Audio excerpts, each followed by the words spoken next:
Preface: the first version of this translation of the Society of the Spectacle was completed and posted online at my Bureau of Public Secrets website in 2002. The first print version was published by Rebel Press, London, in 2004, and several other editions were subsequently published in various print and digital formats. Meanwhile, I continue to fine-tune the version on my website. Although I will continue to tweak the online version as further improvements occur to me, this new printed edition is probably pretty close to final. There have been several previous English translations of Debord's book. I have gone through them all and have retained whatever seemed already to be adequate. In particular, I have adopted quite a few of Donald Nicholson Smith's renderings, though I have diverged from him in many other cases. His translation and the earlier one by Freddie Perlman and Friends are both still in print, and both can also be found at various online sites. Although I obviously would not have taken the trouble to do this new translation, IFL had not felt there was room for improvements in those earlier translations. I encourage readers to compare all three versions in order to get a fuller sense of the original text. In many cases, the differences are matters of stylistic nuances, and it may be debatable which rendering conveys Debord's meaning most clearly and accurately. Regardless of such differences, I am pleased to note that my friends Lorraine Perlman, Freddie's widow, and Donald Nicholson Smith have graciously expressed enthusiastic support for the idea of adding annotations. Many people have told me that they became discouraged by the opening pages of the book and gave up. If this is the case with you, I suggest that you try starting with one of the later chapters. If you have some familiarity with radical politics, try Chapter 4. As you see how Debord deals with particular movements and events of modern history, you may get a better idea of the practical implications of ideas that are presented more abstractly in the first 3 chapters. If you are more familiar with earlier history, or with urban social issues, or with art and culture, you might instead try starting with Chapter 5 or 7 or 8. The book is not, however, as difficult or abstract as it is reputed to be. It is not an ivory tower philosophical dissertation, nor, as others have sometimes imagined, is it a mere expression of protest. It is a carefully considered effort to clarify the most fundamental tendencies and contradictions of the society in which we find ourselves, and the advantages and drawbacks of various methods for changing it. Every single thesis has a direct or indirect bearing on issues that are matters of life and death. Chapter 4, which with remarkable conciseness sums up the key lessons of 2 centuries of revolutionary experience, is simply the most obvious example. As I noted in The Joy of Revolution, much of the Situationists' impact stemmed from the fact that they articulated things that most people had already experienced, but were unable or afraid to express until someone else broke the ice. Our ideas are in everybody's mind. If some Situationist texts nevertheless seem difficult at first, this is because their dialectical structure goes against the grain of our conditioning. When this conditioning is broken, they don't seem so obscure. They were the source of some of the most popular May 1968 graffiti. Many academic spectators have floundered around trying unsuccessfully to resolve the various contradictory descriptions of the spectacle in the Society of the Spectacle into some single, scientifically consistent definition. But anyone engaged in contesting this society will find Debord's examination of it from different angles eminently clear and useful, and come to appreciate the fact that he never wastes a word in academic inanities or pointless expressions of outrage. In short, you can really understand this book only by using it. This makes it more of a challenge, but it is also why it remains so pertinent nearly half a century after its original publication. While countless other social theories and intellectual fads have come and gone, it has, in fact, become even more pertinent than ever, because the spectacle has become more all-pervading than ever to the point that it is almost universally taken for granted. Most people today have scarcely any awareness of pre-spectacle history, let alone of anti-spectacle possibilities. As Debord noted in his follow-up work, Comments on the Society of the Spectacle, spectacular domination has succeeded in raising an entire generation molded to its laws. I hope this new edition helps you break out of that mold. KK, The Society of the Spectacle, Chapter 1, Separation perfected but for the present age, which prefers the sign to the thing signified, the copy to the original, representation to reality, appearance to essence. Truth is considered profane, and only illusion is sacred.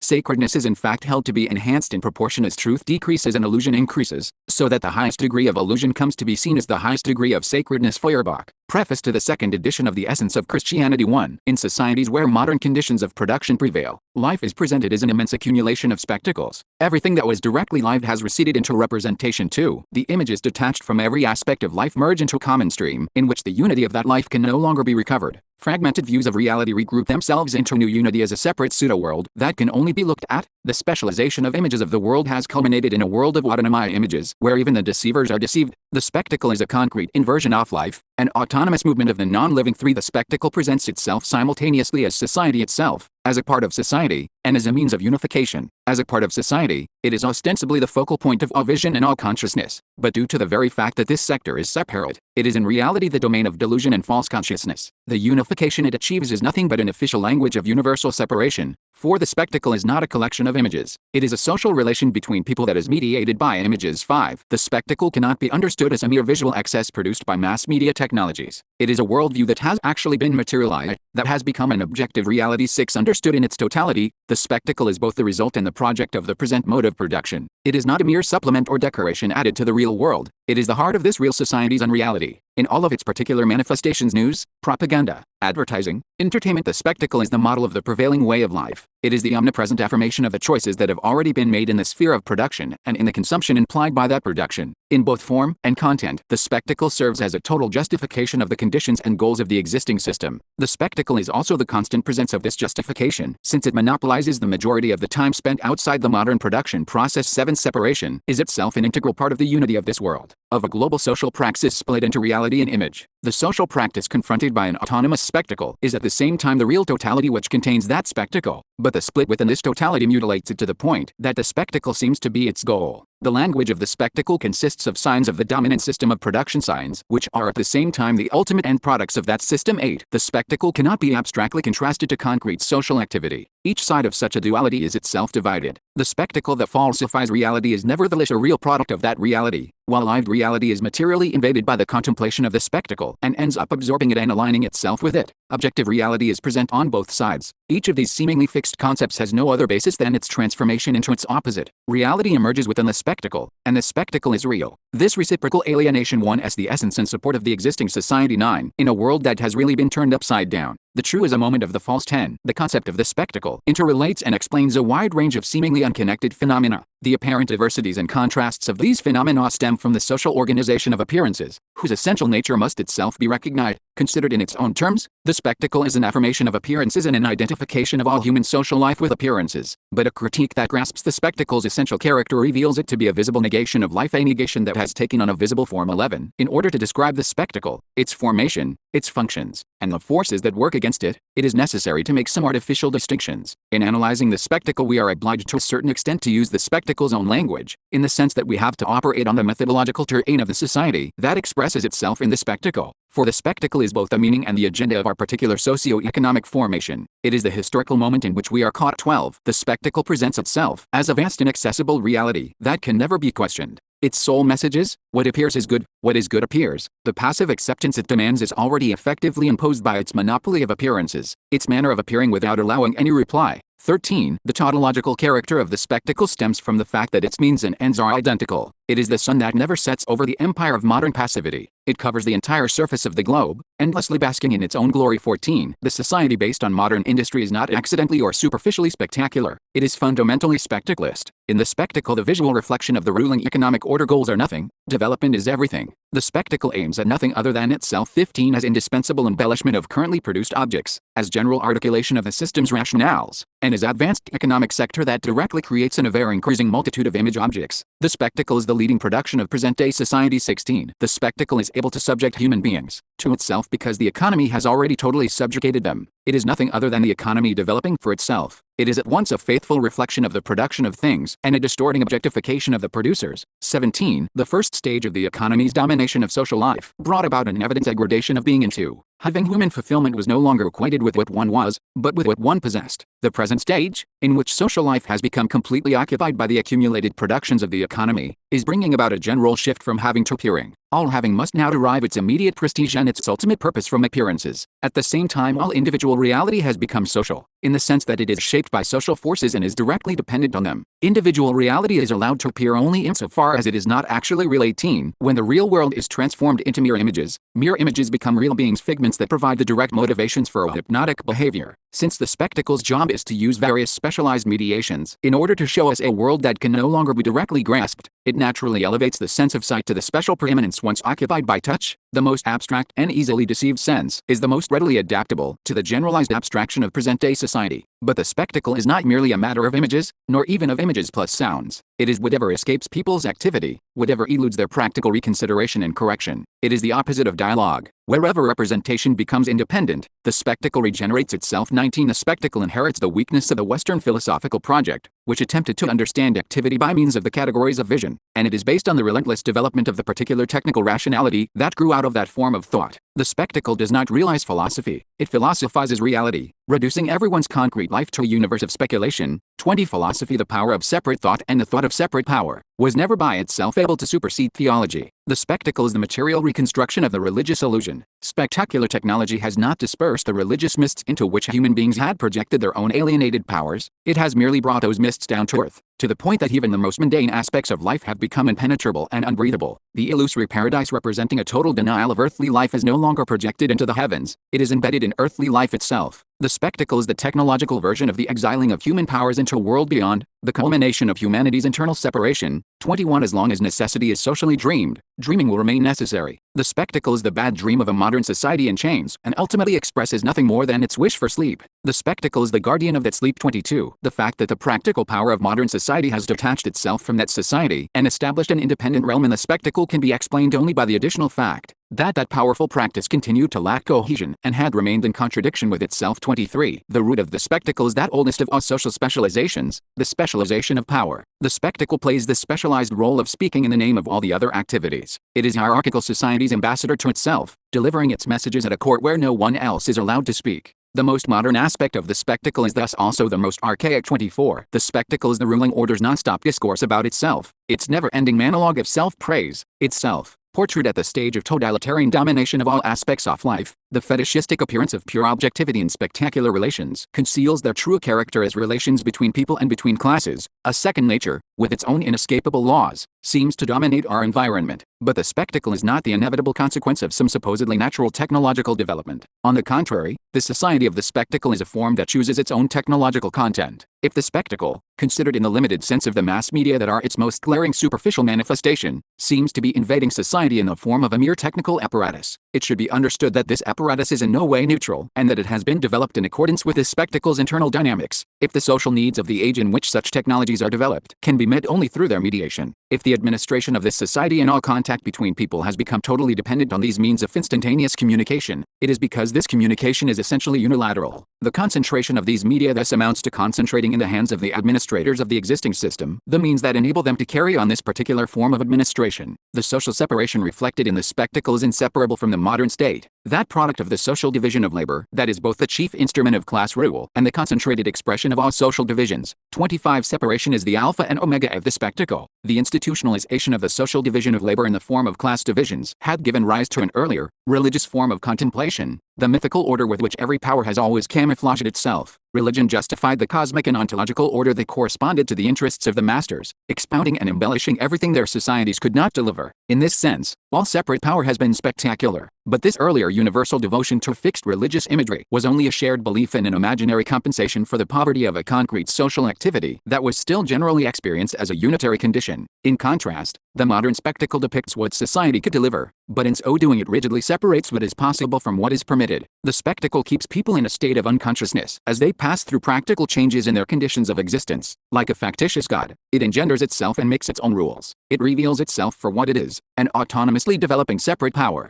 based on the increasing productivity resulting from an increasingly refined division of labor into parcelized gestures dictated by the independent movement of machines and working for an ever-expanding market. In the course of this development, all community and all critical awareness have disintegrated, and the forces that were able to grow by separating from each other have not yet been reunited. 26. The general separation of worker and product tends to eliminate any direct personal communication between the producers and any comprehensive sense of what they are producing. With the increasing accumulation of separate products and the increasing concentration of the productive process, communication and comprehension are monopolized by the managers of the system. The triumph of this separation-based economic system proletarianizes the whole world. 27. Due to the very success of this separate production of separation, the fundamental experience that in earlier societies was associated with people's primary work is in the process of being replaced, in sectors near the cutting edge of the system's evolution, by an identification of life with non-working time, with inactivity. But such inactivity is in no way liberated from productive activity. It remains dependent on it, in an uneasy and admiring submission to the requirements and consequences of the production system. It is itself one of the products of that system. There can be no freedom apart from activity, and within the spectacle, activity is nullified, all real activity having been forcibly channeled into the global construction of the spectacle. Thus, what is referred to as a liberation from work, namely the modern increase in leisure time, is neither a liberation within work itself, nor a liberation from the world shaped by this kind of work. None of the activity stolen through work can be regained by submitting to what that work has produced.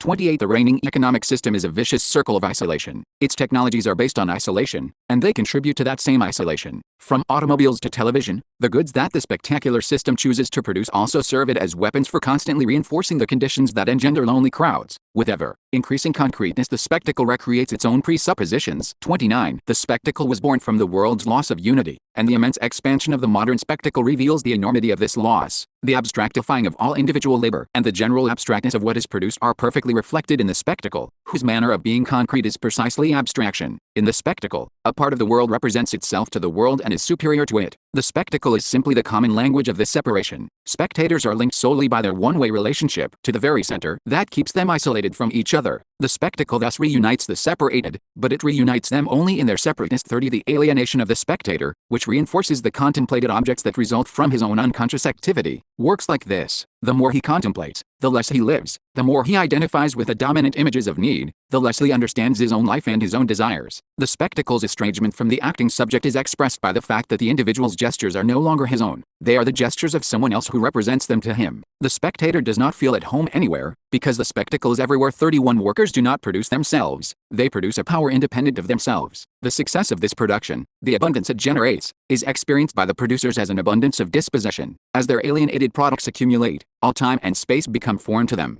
The spectacle is the map of this new world, a map that is identical to the territory it represents. The forces that have escaped us display themselves to us in all their power. 32. The spectacle's social function is the concrete manufacture of alienation. Economic expansion consists primarily of the expansion of this particular sector of industrial production. The growth generated by an economy developing for its own sake can be nothing other than a growth of the very alienation that was at its origin. 33. Though separated from what they produce, people nevertheless produce every detail of their world with ever-increasing power. They thus also find themselves increasingly separated from that world. The closer their life comes to being their own creation, the more they are excluded from that life. 34. The spectacle is capital accumulated to the point that it becomes images. Chapter 2. The commodity is spectacle. The commodity can be understood in its undistorted essence only when it becomes the universal category of society as a whole. Only in this context does the reification produced by commodity relations assume decisive importance, both for the objective evolution of society and for the attitudes that people adopt toward it, as it subjugates their consciousness to the forms in which this reification finds expression. As labor is increasingly rationalized and mechanized, this subjugation is reinforced by the fact that people's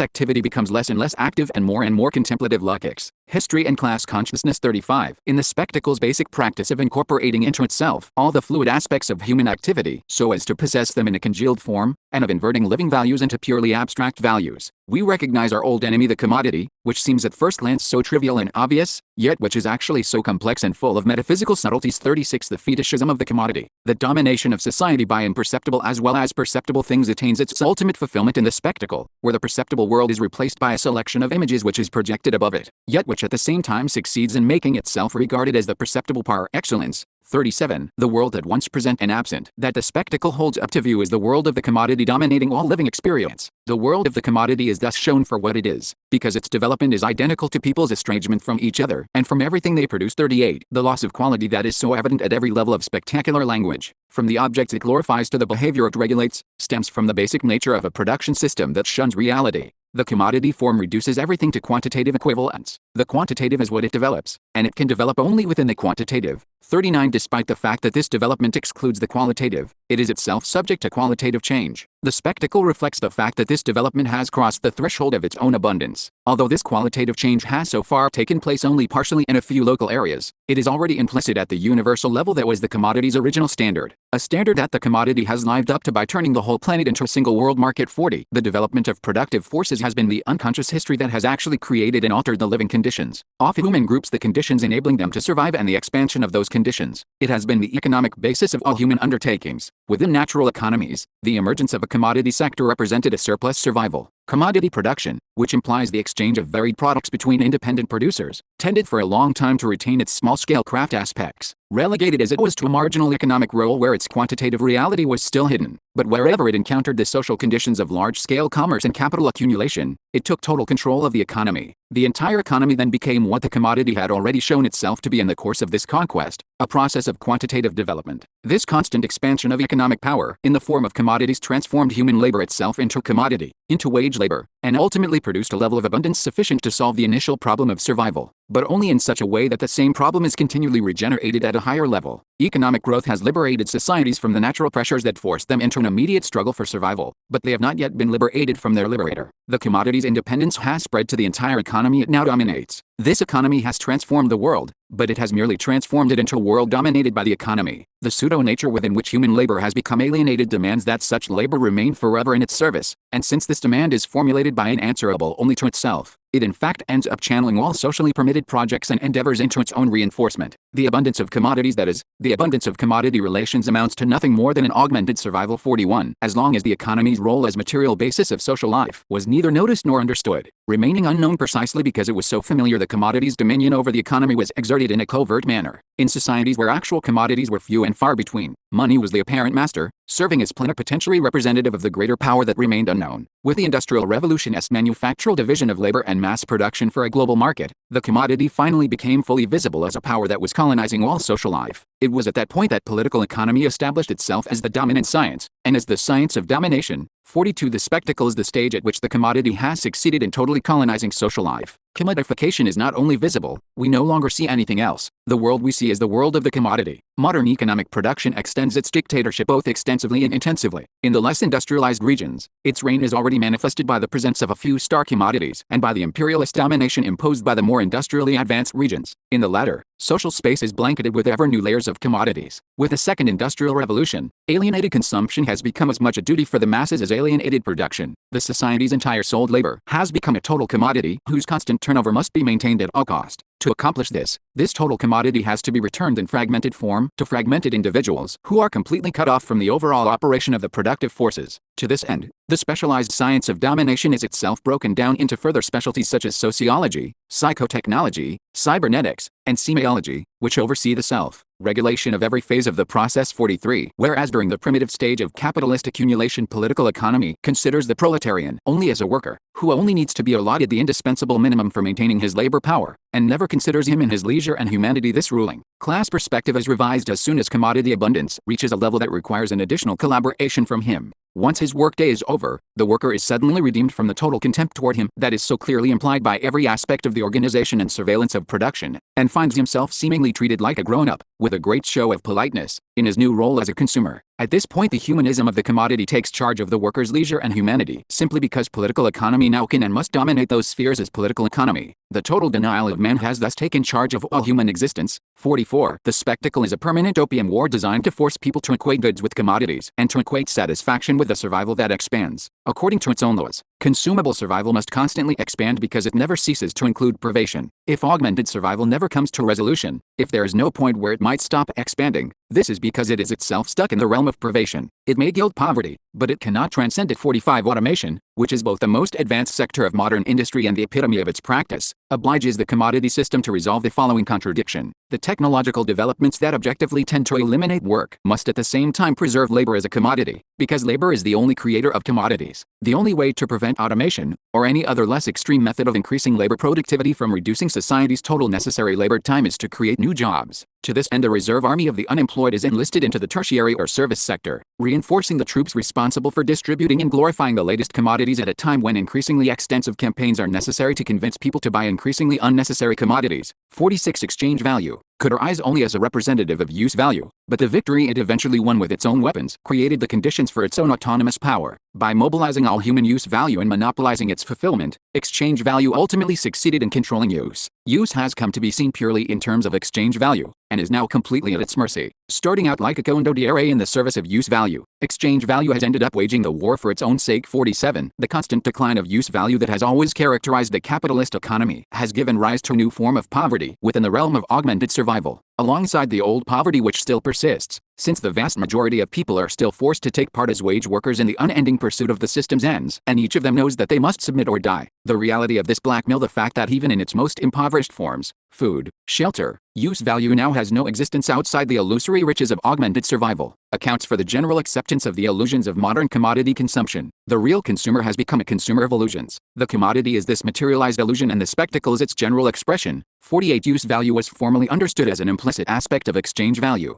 Now, however, within the upside-down world of the spectacle, use value must be explicitly proclaimed, both because its actual reality has been eroded by the overdeveloped commodity economy and because it serves as a necessary pseudo-justification for a counterfeit life. 49 The spectacle is the flip side of money. It, too, is an abstract general equivalent of all commodities. But whereas money has dominated society as the representation of universal equivalence, the exchangeability of different goods whose uses remain uncomparable, the spectacle is the modern complement of money, a representation of the commodity world as a whole which serves as a general equivalent for what the entire society can be and can do. The spectacle is money one can only look at, because in it all use has already been exchanged for the totality of abstract representation. The spectacle is not just a servant of pseudo-use, it is already in itself a pseudo-use of life. 50 With the achievement of economic abundance, the concentrated result of social labor becomes visible, subjecting all reality to the appearances that are now that labor's primary product. Capital is no longer the invisible center governing the production process. As it accumulates, it spreads to the ends of the earth in the form of tangible objects. The entire expanse of society is its portrait. 51 The economy's triumph as an independent power at the same time spells its own doom, because the forces it has unleashed have eliminated the economic necessity that was the unchanging basis of earlier societies. Replacing that necessity with a necessity for boundless economic development can only mean replacing the satisfaction of primary human needs, now scarcely met, with an incessant fabrication of pseudo-needs, all of which ultimately come down to the single pseudo-need of maintaining the reign of the autonomous economy. But that economy loses all connection with authentic needs insofar as it emerges from the social unconscious that unknowingly depended on it. Whatever is conscious wears out, what is unconscious remains unalterable. But once it is freed, does it not fall to ruin in its turn? Freud. 52 Once society discovers that it depends on the economy in fact depends on the society. When the subterranean power of the economy grew to the point of visible domination, it lost its power. The economic eye must be replaced by the eye. This subject can only arise out of society, that is, out of the struggle within society. Its existence depends on the outcome of the class struggle, that is both product and producer of the economic foundation of history. 53 Consciousness of desire and desire for consciousness are the same project. The project that in its negative form seeks the abolition of classes and thus the workers' direct possession of every aspect of their activity. The opposite of this project is the society of the spectacle, where the commodity contemplates itself in a world of its own making. Chapter 3 Unity and Division. Within appearances, an intense new polemic is unfolding on the philosophical front in this country, focusing on the concepts, one divides into two and two fuse into one. This debate is a struggle between those who are for and those who are against a materialist dialectic, a struggle between two conceptions of the world, the proletarian conception and the bourgeois conception. Those who maintain that one divides into two is the fundamental law of things are on the side of the materialist dialectic. Those who maintain that the fundamental law of things is that two fuse into one are against a materialist dialectic. The two sides have drawn a clear line of demarcation between them, and their arguments are diametrically opposed. This polemic is a reflection, on the ideological level, of the acute and complex class struggle taking place in China and in the world. Red Flag, Beijing, September 21, 1964. 54 The spectacle, like modern society itself, is at once united and divided. The unity of each is based on violent divisions, but when this contradiction emerges in the spectacle, it is itself contradicted by a reversal of its meaning. The division it presents is unitary, while the unity it presents is divided. 55 Although the struggles between different powers for control of the same socio-economic system are officially presented as fundamental antagonisms, they actually reflect that system's fundamental unity, both international and within each nation. 56 The sham spectacular struggles between rival forms of separate power are at the same time real, in that they reflect the system's uneven and conflictual development and the more or less contradictory interests of the classes or sections of classes that accept that system and strive to carve out a role for themselves within it. Just as the development of the most advanced economies involves clashes between different priorities, totalitarian state, bureaucratic forms of economic management and countries under colonialism or semi-colonialism also exhibit highly divergent types of production and power. By invoking any number of different criteria, the spectacle can present these oppositions as totally distinct social systems, but in reality, they are nothing but particular sectors whose fundamental essence lies in the global system that contains them, the single movement that has turned the whole planet into its field of operation. Capitalism. 57 The society that bears the spectacle does not dominate underdeveloped regions solely by its economic hegemony. It also dominates them as the society of the spectacle, even where the material base is still absent. Modern society has already used the spectacle to invade the social surface of every continent. It sets the stage for the formation of indigenous ruling classes and frames their agendas. Just as it presents pseudo-goods to be coveted, it offers false models of revolution to local revolutionaries. The bureaucratic regimes in power in certain industrialized countries have their own particular type of spectacle, but it is an integral part of the total spectacle, serving as its pseudo-opposition and actual support. Even iflical manifestations of the spectacle include certain totalitarian specializations of social communication and control. From the standpoint of the overall functioning of the system, those specializations are simply playing their allotted role within a global division of spectacular tasks. 58. Although this division of spectacular tasks preserves the existing order as a whole, it is primarily oriented toward protecting its dominant pole of development. The spectacle is rooted in the economy of abundance, and the products of that economy ultimately tend to dominate the spectacular market and override the ideological or policistic protectionist barriers set up by local spectacles with pretensions of independence. 59. Behind the glitter of spectacular distractions, a tendency toward banalization dominates modern society the world over, even where the more advanced forms of commodity consumption have seemingly multiplied the variety of roles and objects to choose from. The vestiges of religion and of the family, the latter is still the primary mechanism for transferring class power from one generation to the next, along with the vestiges of moral repression imposed by those two institutions, can be blended with ostentatious pretensions of worldly gratification, precisely because life in this particular world remains repressive and offers nothing but pseudo-gratifications. Complacent acceptance of the status quo may also coexist with purely spectacular rebelliousness. Dissatisfaction itself becomes a commodity as soon as the economy of abundance develops the capacity to process that particular raw material. 60. Spectacular representations of living human beings project this general banality into images of permitted roles. As specialists of apparent life, stars serve as superficial objects that people can identify with in order to compensate for the fragmented productive specializations that they actually live. The function of these celebrities is to act out various lifestyles or socio-political viewpoints in a full, totally free manner. They embody the inaccessible results of social labor by dramatizing the byproducts of that labor, which are magically projected above it as its ultimate goals, power and vocations, the decision-making and consumption that are at the beginning and the end of a process that is never questioned. On one hand, a governmental power may personalize itself as a pseudo-star. On the other, a star of consumption may campaign for recognition as a pseudo-power over life, but the activities of these stars are not really free, and they offer no real choices. 61. The agent of the spectacle who is put on stage as a star is the opposite of an individual. He is as clearly the enemy of his own individuality as of the individuality of others. Entering the spectacle as a model to be identified with, he renounces all autonomous qualities in order to identify himself with the general law of obedience to the flow of things. The stars of consumption, though outwardly representing different personality types, show each of these types enjoying equal access to, and deriving equal happiness from, the entire realm of consumption. The stars of decision-making must possess the full range of admired human qualities. Official differences between them are thus cancelled out by the official similarity implied by their supposed excellence in every field of endeavor. As head of state, Khrushchev retrospectively became a general so as to take credit for the victory of the Battle of Kursk 20 years after it happened, and Kennedy survived as an orator to the point of delivering his own funeral oration, since Theodore Sorensen continued to write speeches for his successor in the same style that had contributed so much toward the dead man's public persona. The admirable people who personify the system are well known for not being what they seem. They attain greatness by stooping below the reality of the most insignificant individual life, and everyone knows it. 62. The false choices offered by spectacular abundance, choices based on the juxtaposition of competing yet mutually reinforcing spectacles and of distinct yet interconnected roles, signified and embodied primarily by objects, develop into struggles between illusory qualities designed to generate fervent allegiance to quantitative trivialities. Fallacious archaic oppositions are revived regionalisms and racisms which serve to endow mundane rankings in the hierarchies of consumption with a magical ontological superiority, and sub-playful enthusiasms are aroused by an endless succession of farcical competitions,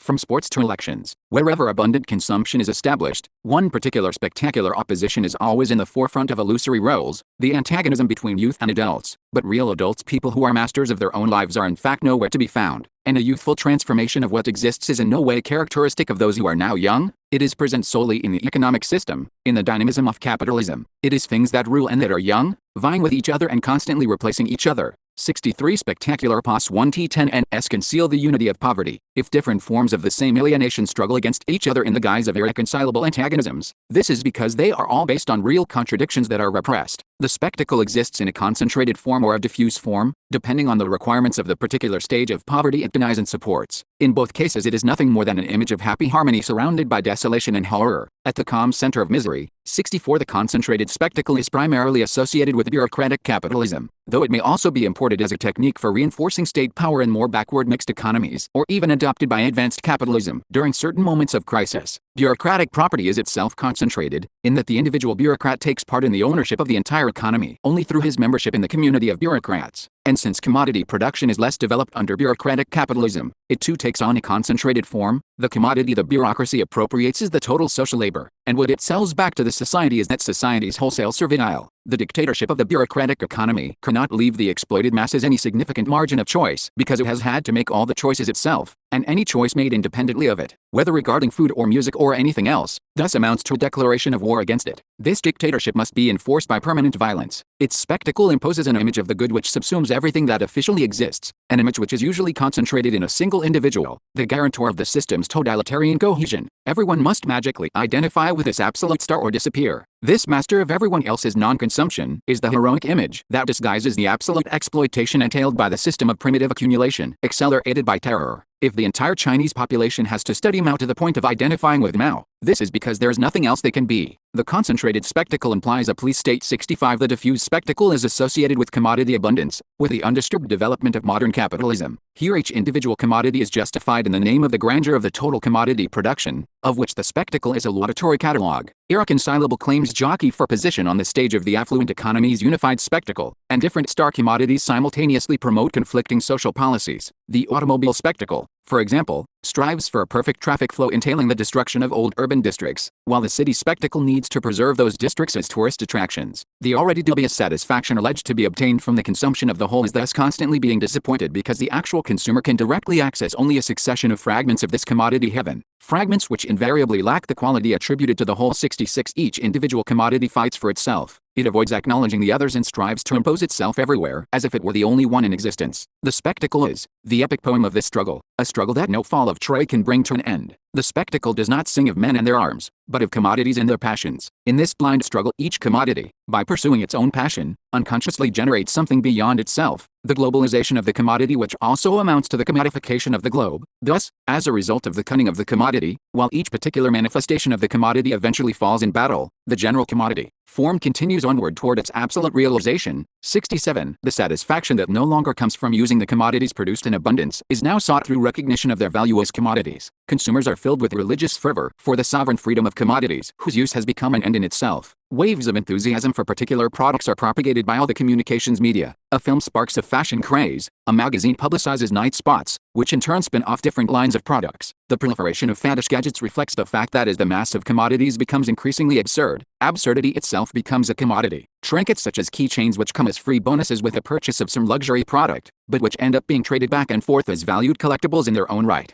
reflect a mystical self-abandonment to commodity transcendence. Those who collect the trinkets that have been manufactured for the sole purpose of being collected are accumulating commodity indulgences, glorious tokens of the commodity's real presence among the faithful. Reified people proudly display the proofs of their intimacy with a commodity. Like the old religious fetishism, with its convulsionary raptures and miraculous cures, the fetishism of commodities generates its own moments of fervent arousal. All this is useful for only one purpose, producing habitual submission. 68. The pseudo-needs imposed by modern consumerism cannot be contrasted with any genuine needs or desires that are not themselves also shaped by this society and its history. Commodity abundance represents a total break in the organic development of social needs. Its mechanical accumulation unleashes an unlimited artificiality which overpowers any living desires. The cumulative power of this autonomous artificiality ends up by falsifying all social life. 69. The image of blissful social unification through consumption merely postpones the consumer's awareness of the actual divisions until his next disillusionment with some particular commodity. Each new product is ceremoniously acclaimed as a unique creation, offering a dramatic shortcut to the promised land of total consummation. But as with the fashionable adoption of seemingly aristocratic first names, which end up being given to virtually all individuals of the same age, the objects that promise uniqueness can be offered up for mass consumption only if they are numerous enough to have been mass-produced. The prestigiousness of mediocre objects of this kind is solely due to the fact that they have been placed, however briefly, at the center of social life and hailed as a revelation of the unfathomable purposes of production. But the object that was prestigious in the spectacle becomes mundane as soon as it is taken home by its consumer at the same time as by all its other consumers. Too late it reveals its essential poverty, a poverty that inevitably reflects the poverty of its production. Meanwhile, some other object is already replacing it as justification of the system and demanding its own moment of acclaim. 70. The fraudulence of the satisfactions offered by the system is exposed by this continual replacement of products and of general conditions of production. In both the diffuse and the concentrated spectacle, entities that have brazenly asserted their definitive perfection nevertheless end up changing, and only the system endures. Stalin, like any other outmoded commodity, is denounced by the very forces that originally promoted him. Each new lie of the advertising industry is an admission of its previous lie,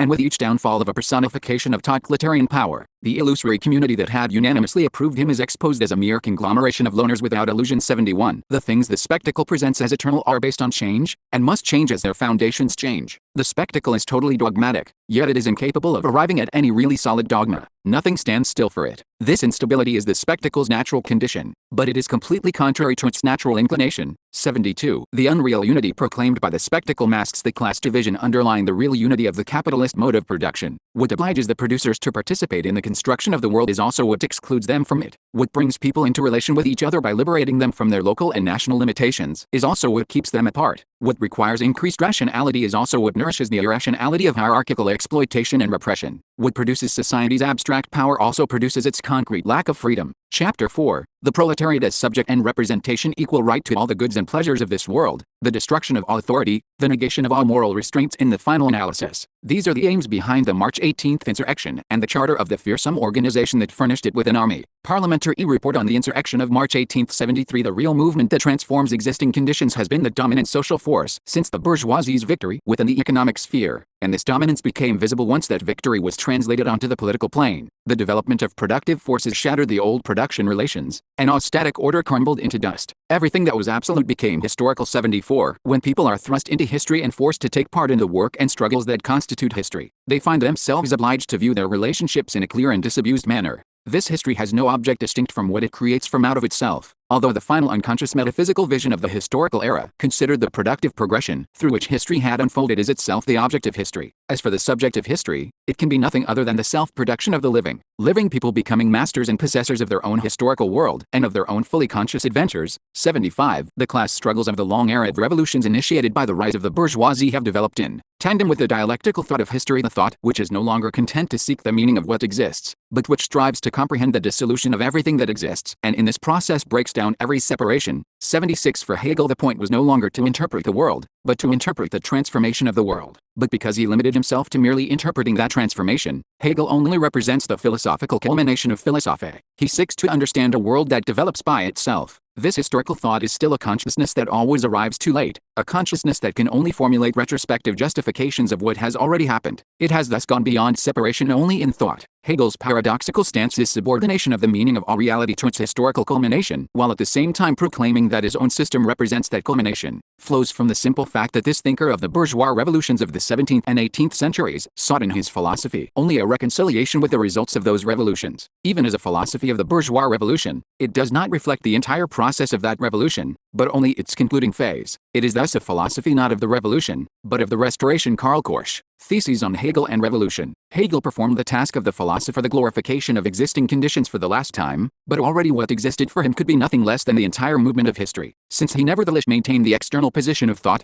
this externality could be masked only by identifying that thought with a pre-existing project of the spirit, of that absolute heroic force which has done what it willed and willed what it has done, and whose ultimate goal coincides with the present. Philosophy, in the process of being superseded by historical thought, has thus arrived at a point where it can glorify its world only by denying it, since in order to speak it must presuppose that the total history to which it has relegated everything has already come to an end, and that the only tribunal where truth could be judged is closed. 77. When the proletariat demonstrates through its own actions that this historical thought has not been forgotten, its refutation of that thought's conclusion is at the same time a confirmation of its method. 78. Historical thought can be salvaged only by becoming practical thought, and the practice of the proletariat as a revolutionary class can be nothing less than historical consciousness operating on the totality of its world. All the theoretical currents of the revolutionary working class movement, Stirner and Bakunin as well as Marx, grew out of a critical confrontation with Hegelian thought. 79. The inseparability of Marxist theory from the Hegelian method is itself inseparable from that theory's revolutionary nature, that is, from its truth. It is in this regard that this initial relation has generally been ignored or misunderstood, or even denounced as the weak point of what became fallaciously transformed into a doctrine. Marxism. Bernstein implicitly revealed this connection between the dialectical method and historical partisanship when in his book Evolutionary Socialism he deplored the 1847 manifestos on scientific predictions of imminent proletarian revolution in Germany. This historical self-deception, so erroneous that the most naive political visionary could hardly have done any worse, would be incomprehensible in a Marx who at that time had already seriously studied economics, if we did not recognize that it reflected the lingering influence of the antithetical Hegelian dialectic, from which Marx, like Engels, could never completely free himself. In those times of general effervescence this influence was all the more fatal to him. 80. The radical transformation carried out by Marx in order to salvage the thought of the bourgeois revolutions by transplanting it into a different context does not trivially consist of putting the materialist development of productive forces in place of the journey of the Hegelian spirit toward its eventual encounter with itself, the spirit whose objectification is identical to its alienation and whose historical wounds leave no scars.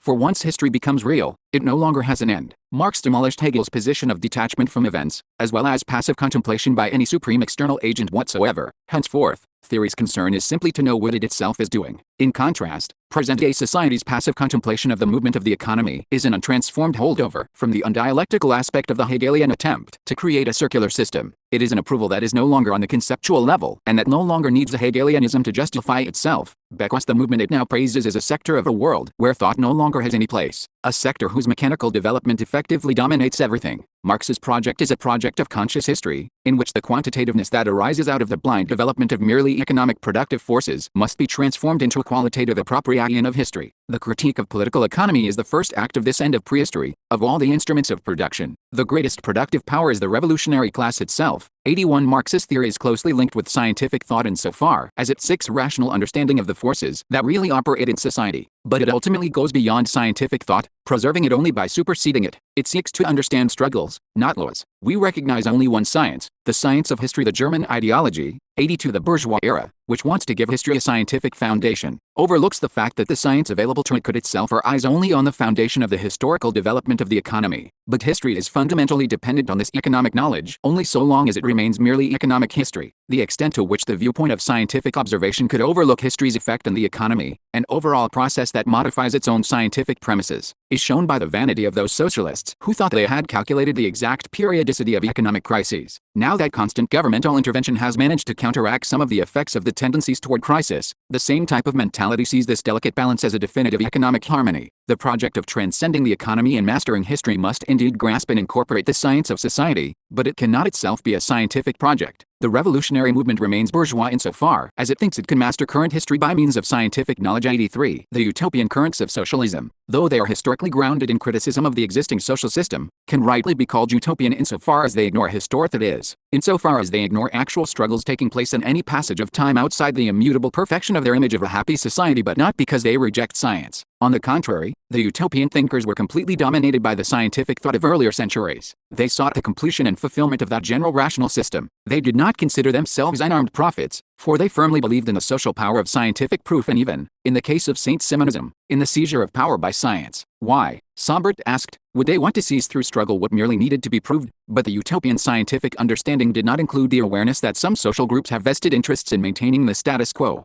forces to maintain it, and forms of false consciousness to reinforce it. Their grasp of reality thus lagged far behind the historical reality of the development of science itself, which had been largely oriented by the social requirements arising from such factors, which determined not only what findings were considered acceptable, but even what topics might or might not become objects of scientific research. The utopian socialists remained prisoners of the scientific manner of expounding the truth, viewing this truth as a pure abstract image such as had prevailed at a much earlier stage of social development. As Searle noted, the utopians took astronomy as their model for discovering and demonstrating the laws of society. Their unhistorical conception of harmony was the natural result of their attempt to apply to society the science least dependent on history. They described this harmony as if they were new Newtons discovering universal scientific laws, and the happy ending that constantly evoked plays a role in their social science, analogous to the role of inertia in classical physics. Materials for a theory of the proletariat. 84 The scientific determinist aspect of Marx's thought was precisely what made it vulnerable to ideologization, both during his own lifetime and even more so in the theoretical heritage he left to the workers' movement.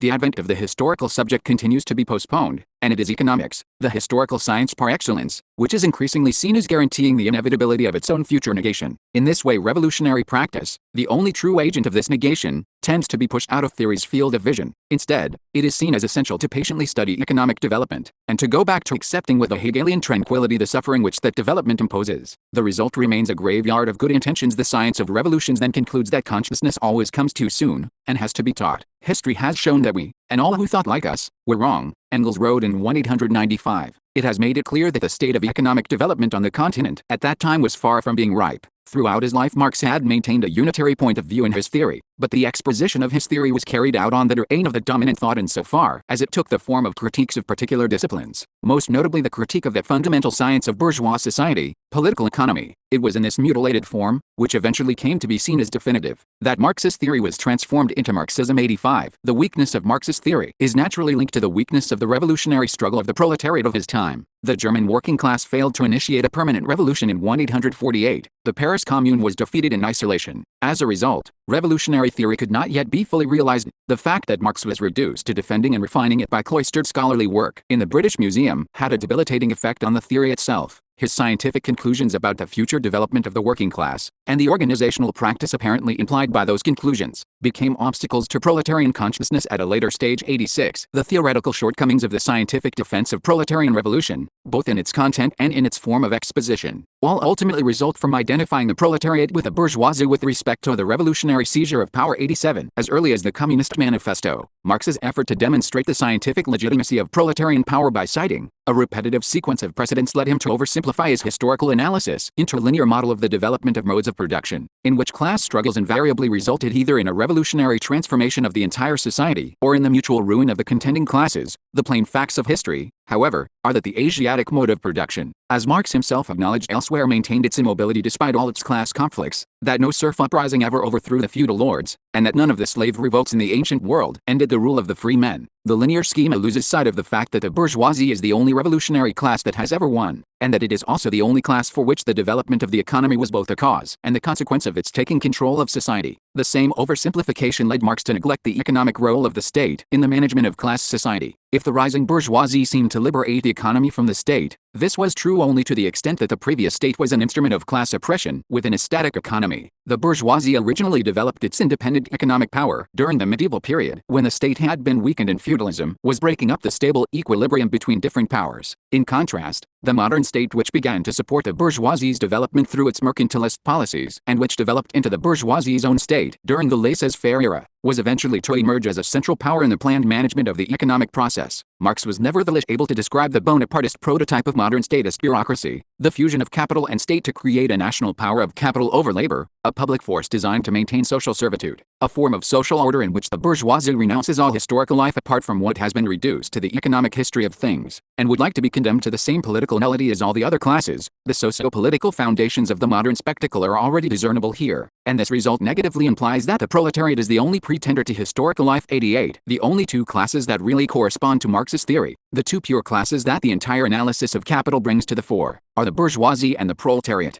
These are also the only two revolutionary classes in history, but operating under different conditions. The bourgeois revolution has been accomplished. The proletarian revolution is a yet unrealized project, born on the foundation of the earlier revolution but differing from it qualitatively. If one overlooks the originality of the historical role of the bourgeoisie, one also tends to overlook the specific originality of the proletarian project, which can achieve nothing unless it carries its own banners and recognizes the immensity of its tasks. The bourgeoisie came to power because it was the class of the developing economy. The proletariat cannot embody its own new form of power except by becoming the class of consciousness. The growth of productive forces will not in itself guarantee the emergence of such a power, not even indirectly by way of the increasing dispossession which that growth entails, nor can a Jacobin-style seizure of the state be a means to this end. The proletariat cannot make use of any ideology designed to disguise partial goals as general goals, because the proletariat cannot preserve any partial reality that is truly its own. 89. If Marx, during a certain period of his participation in the proletarian struggle, put too great an emphasis on scientific prediction, to the point of creating the intellectual basis for the illusions of economism, it is clear that he himself did not succumb to those illusions. In a well-known letter of December 7, 1867, accompanying an article reviewing Capital which he himself had written, but which he wanted Engels to present to the press as the work of an adversary, Marx clearly indicated the limits of his own science. The author's subjective tendency imposed on him, perhaps, by his political position and his past, namely the manner in which he presents to himself and to others the ultimate outcome of the present movement, of the present social process, has no connection with his actual analysis, by thus disparaging the tendentious conclusions of his own objective analysis, and by the irony of the perhaps with reference to the extra scientific choices supposedly imposed on him. Marx implicitly revealed the methodological key to fusing the two aspects. 90. The fusion of knowledge and action must be effected within the historical struggle itself, in such a way that each depends on the other for its validation. The proletarian class has formed inter-subject in its process of organizing revolutionary struggles and in its reorganization of society at the moment of revolution. This is where the practical conditions of consciousness must exist, conditions in which the theory of praxis is confirmed by becoming practical theory. But this crucial question of organization was virtually ignored by revolutionary theory during the period when the workers' movement was first taking shape, the very period when the theory still possessed the unitary character it had inherited from historical thought, and which it had rightly vowed to develop into a unitary historical practice. Instead, the organizational question became the weakest aspect of radical theory, a confused terrain lending itself to the revival of hierarchical and statist tactics borrowed from the bourgeois revolution. The forms of organization of the workers' movement that were developed on the basis of this theoretical negligence tended in turn to inhibit the maintenance of a unitary theory by breaking it up into various specialized and fragmented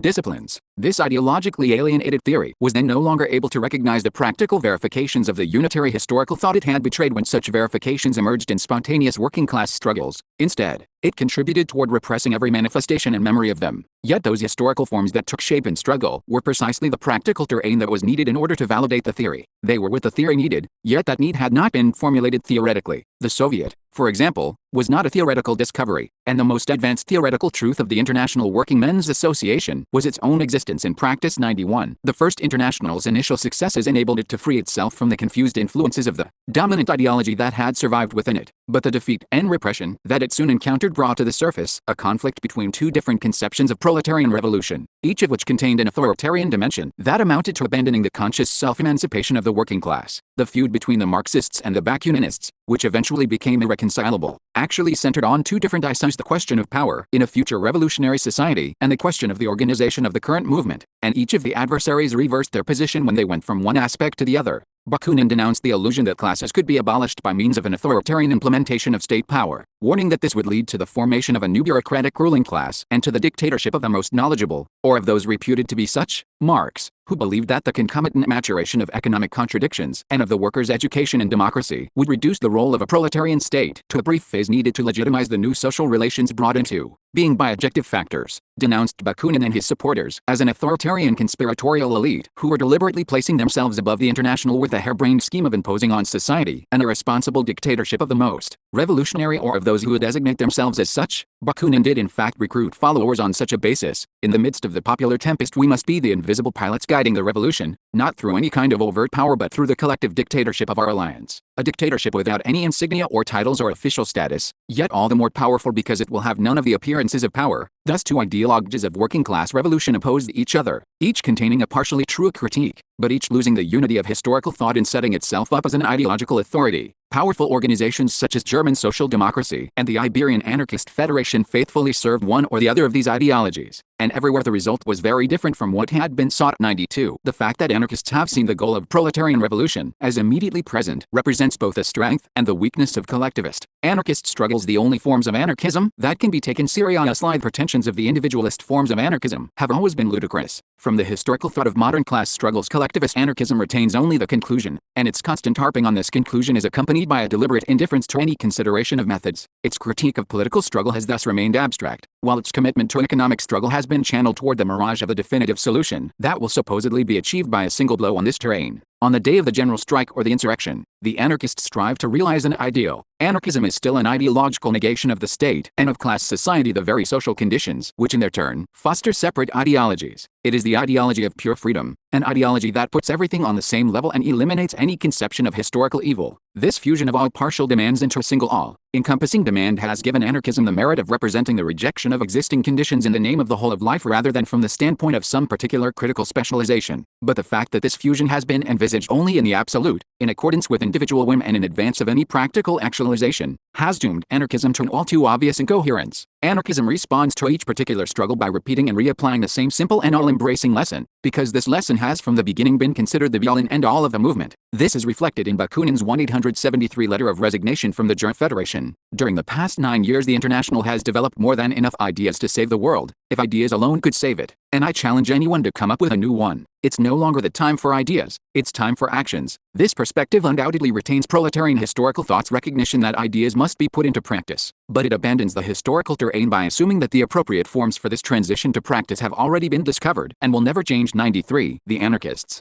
who explicitly distinguish themselves from the rest of the workers' movement by their ideological conviction, reproduce this separation of competencies within their own ranks by providing a terrain that facilitates the informal domination of each particular anarchist organization by propagandists and defenders of their ideology. Specialists whose mediocre intellectual activity is largely limited to the constant regurgitation of a few eternal truths. The anarchists' ideological reverence for unanimous decision-making has ended up paving the way for uncontrolled manipulation of their own organizations by specialists in freedom, and revolutionary anarchism expects the same type of unanimity, obtained by the same means, from the masses once they have been liberated. Furthermore, the anarchists' refusal to take into account the great differences between the conditions of a minority banded together in present-day struggles and of a post-revolutionary society of free individuals has repeatedly led to the isolation of anarchists when the moment for collective decision-making actually arrives. As is shown by the countless anarchist insurrections in Spain that were contained and crushed at a local level. 94. The illusion more or less explicitly maintained by genuine anarchism is its constant belief that a revolution is just around the corner, and that the instantaneous accomplishment of this revolution will demonstrate the truth of anarchist ideology and of the form of practical organization that has developed in accordance with that ideology. In 1936, anarchism did indeed initiate a social revolution, a revolution that was the most advanced expression of proletarian power ever realized, but even in that case, it should be noted that the general uprising began as a merely defensive reaction to the army's attempted coup. Furthermore, inasmuch as the revolution was not carried to completion during its opening days, because Franco's forces controlled half the country and were being strongly supported from abroad, because the rest of the international proletarian movement had already been defeated, and because the camp of the Republic included various bourgeois forces and statist working-class parties, the organized anarchist movement proved incapable of extending the revolution's partial victories, or even of defending them. Its recognized leaders became government ministers, hostages to a bourgeois state that was destroying the revolution, even as it proceeded to lose the Civil War. 95. The orthodox Marxism of the Second International is the scientific ideology of socialist revolution, an ideology which identifies its whole truth with objective economic processes and with a progressive recognition of the inevitability of those processes by a working class educated by the organization. This ideology revives the faith and pedagogical demonstration that was found among the utopian socialists, combining that faith with a contemplative 45 invocation of the course of history. But it has lost both the Hegelian dimension of total history and the static image of totality presented by the utopians, most richly by Fourier. This type of scientific attitude, which can do nothing more than resurrect the traditional dilemmas between symmetrical ethical choices, is at the root of Helfrich's absurd conclusion that recognizing the inevitability of socialism gives no indication as to what practical attitude should be adopted. For it is one thing to recognize that something is inevitable, and quite another to put oneself in the service of that inevitability. Finance capital. Those who failed to realize that for Marx and for the revolutionary proletariat unitary historical thought was in no way distinct from a practical attitude to be adopted generally ended up becoming victims of the practice they did adopt. 96. The ideology of the social democratic organizations put those organizations under the control of the professors who were educating the working class, and their organizational forms corresponded to this type of passive apprenticeship. The participation of the socialists of the Second International in political and economic struggles was admittedly concrete, but it was profoundly uncritical. It was a manifestly reformist practice carried on in the name of an illusory revolutionism. This ideology of revolution inevitably foundered on the very successes of those who proclaimed it.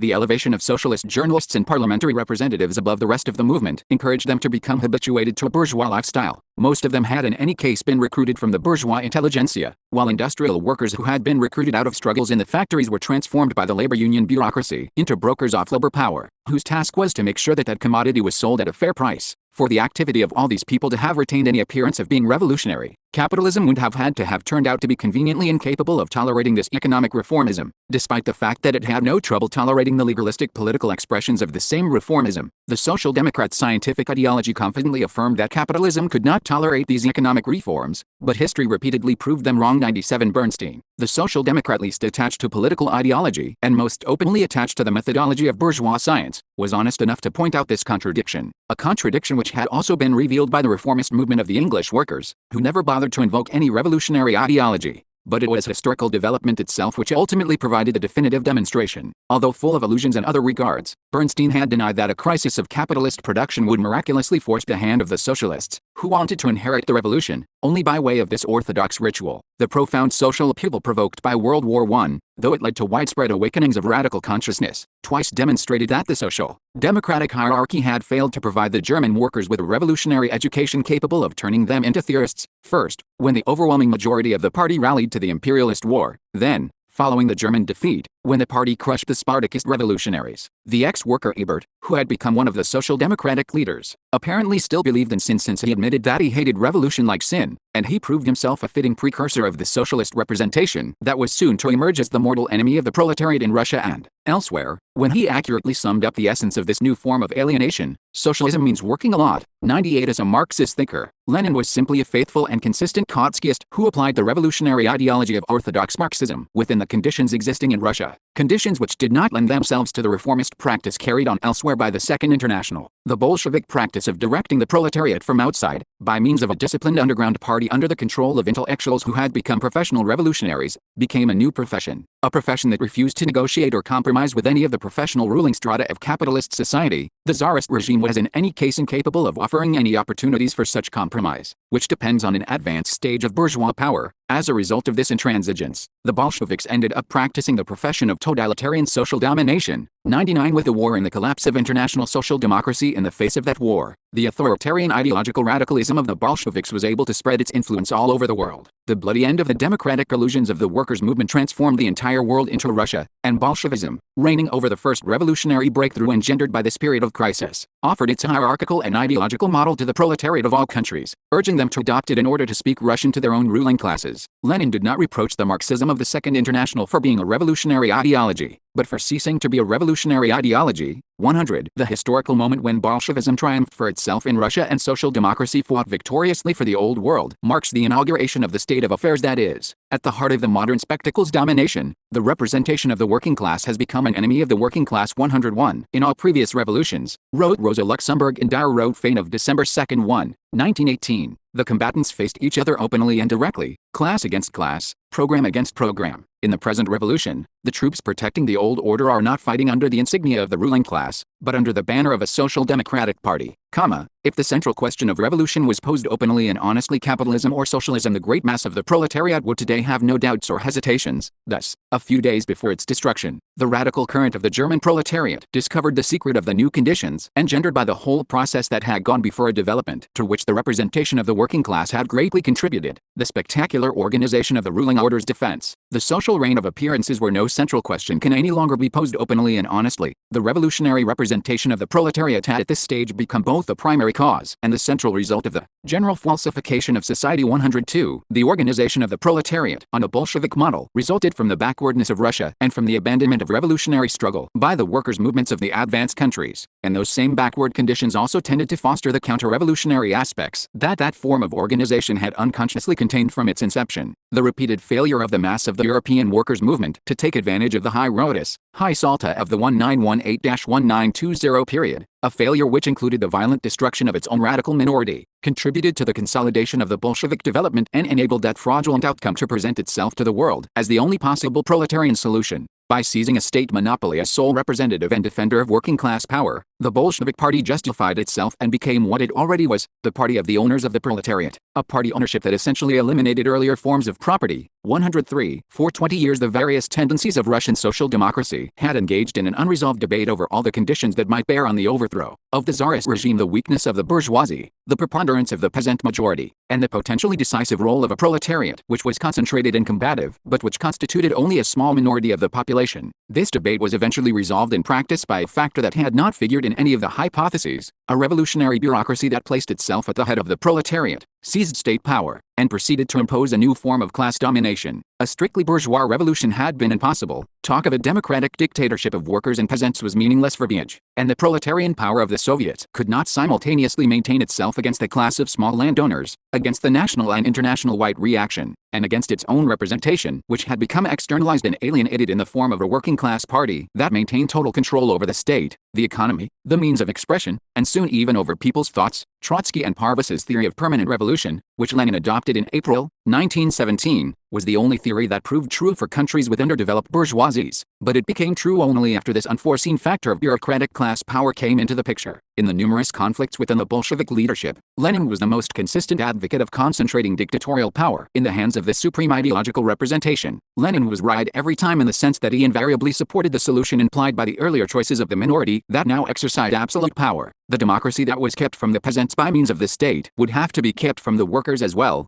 which led to denying it to Communist Union leaders and to party members in general, and finally to the highest ranks of the party hierarchy. At the 10th Congress, as the Kronstadt Soviet was being crushed by arms and buried under a barrage of slander, Lenin attacked the radical left bureaucrats who had formed a workers' opposition faction with the following ultimatum, the logic of which Stalin would later extend to an absolute division of the world: you can stand here with us, or against us out there with a gun in your hand, but not within some opposition. We've had enough opposition. 104 After Kronstadt, the bureaucracy consolidated its power as sole owner of a system of state capitalism internally by means of a temporary alliance with the peasantry, the new economic policy, and externally by using the workers regimented into the bureaucratic parties of the Third International as a backup force for Russian diplomacy, sabotaging the entire revolutionary movement and supporting bourgeois governments whose support it in turn hoped to secure in the sphere of international politics the Kuomintang regime in the China of 1925, 1927, the Popular Fronts in Spain and France, etc. The Russian bureaucracy then carried this consolidation of power to the next stage by subjecting the peasantry to a reign of terror, implementing the most brutal primitive accumulation of capital in history. The industrialization of the Stalin era revealed the bureaucracy's ultimate function, continuing the reign of the economy by preserving the essence of market society, commodified labor. It also demonstrated the independence of the economy. The economy has come to dominate society so completely that it has proved capable of recreating the class domination it needs for its own continued operation. That is, the bourgeoisie has created an independent power that is capable of maintaining itself even without a bourgeoisie. The totalitarian bureaucracy was not the last owning class in history in Bruno Rezzi's sense, it was merely a substitute ruling class for the commodity economy. A falter and capitalist property system was replaced by a cruder version of itself, simplified, less diversified, and concentrated as the collective property of the bureaucratic class. This underdeveloped type of ruling class is also a reflection of economic underdevelopment, and it has no agenda beyond overcoming this underdevelopment in certain regions of the world. The hierarchical and statist framework for this crude remake of the capitalist ruling class was provided by the Working Class Party, which was itself modeled on the hierarchical separations of bourgeois organizations. As Ante Siliga noted while in one of Stalin's prisons, technical questions of organization turned out to be social questions. Lenin and the Revolution 105 Leninism was the highest voluntaristic expression of revolutionary ideology, a coherence of the separate governing reality that resisted it. With the advent of Stalinism, revolutionary ideology returned to its fundamental incoherence. At that point, ideology was no longer a weapon, it had become an end in itself. But a lie that can no longer be challenged becomes insane. The totalitarian ideological pronouncement obliterates reality as well as purpose. Nothing exists but what it says exists. Although this crude form of the spectacle has been confined to certain underdeveloped regions, it has nevertheless played an essential role in the spectacle's global development.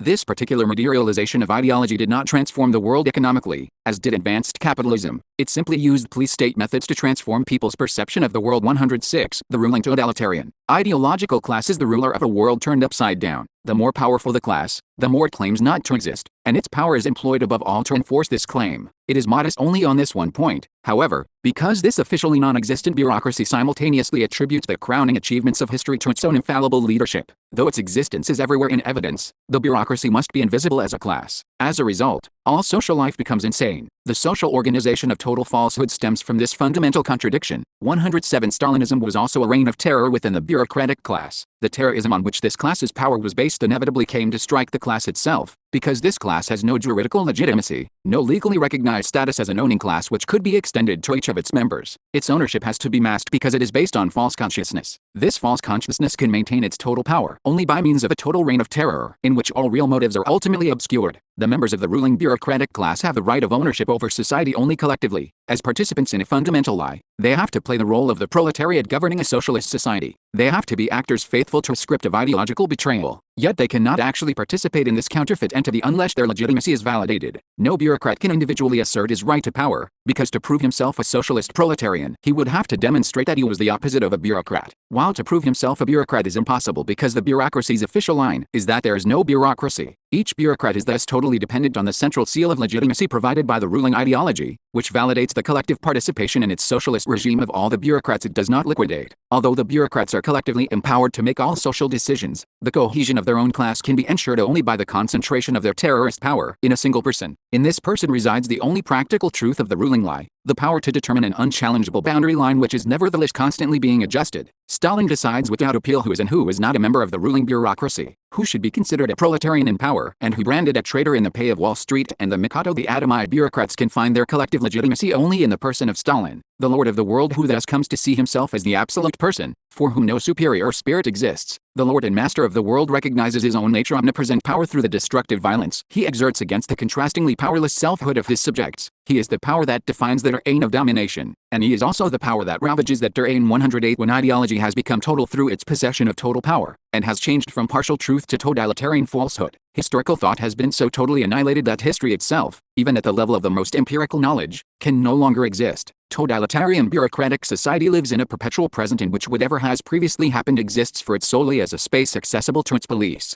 The project already envisioned by Napoleon of monarchically directing the energy of memory has been realized in Stalinism's constant rewriting of the past, which alters not only the interpretations of past events but even the events themselves. But the price paid for this liberation from all historical reality is the loss of the rational frame of reference that is indispensable to capitalism as a historical social system. The Lysenko fiasco is just one well-known example of how much the scientific application of ideology gone mad has cost the Russian economy. This contradiction, the fact that a totalitarian bureaucracy trying to administer an industrialized society is caught between its need for rationality and its repression of rationality, is also one of its main weaknesses in comparison with normal capitalist development. Just as the bureaucracy cannot resolve the question of agriculture as ordinary capitalism has done, it also proves inferior to the latter in the field of industrial production, because its unrealistic authoritarian planning is based on omnipresent falsifications. 109 Between the two world wars, the revolutionary working class movement was destroyed by the joint action of the Stalinist bureaucracy and of fascist totalitarianism, the latter's organizational form having been inspired by the totalitarian party that had first been tested and developed in Russia. Fascism was a desperate attempt to defend the bourgeois economy from the dual threat of crisis and proletarian subversion, a state of siege in which capitalist society saved itself by giving itself an emergency dose of rationalization in the form of massive state intervention. But this rationalization is hampered by the extreme irrationality of its methods. Although fascism rallies to the defense of the main icons of a bourgeois ideology that has become conservative family, private property, moral order, patriotism, while mobilizing the petty bourgeoisie and the unemployed workers who are panic-stricken by economic crises or disillusioned by the socialist movement's failure to bring about a revolution, it is not itself fundamentally ideological. It presents itself as what it is: a violent resurrection of myth calling for participation in a community defined by archaic pseudo-values, race, blood, leader. Fascism is a technologically equipped primitivism. Its factitious mythological rehashes are presented in the spectacular context of the most modern means of conditioning and illusion. It is thus a significant factor in the formation of the modern spectacle, and its role in the destruction of the old working class movement also makes it one of the founding forces of present-day society. But since it is also the most costly method of preserving the capitalist order, it has generally ended up being pushed to the back of the stage and replaced by the major capitalist states, which represent stronger and more rational forms of that order. 110 When the Russian bureaucracy has finally succeeded in doing away with the vestiges of bourgeois property that hampered its rule over the economy, in developing this economy for its own purposes, and in being recognized as a member of the club of great powers, it wants to enjoy its world in peace and to disencumber itself from the arbitrariness to which it is still subjected. It thus denounces the Stalinism at its origin, but this denunciation remains Stalinist, arbitrary, unexplained, and subject to continual modification because the ideologue, Kali at its origin, and can never be revealed.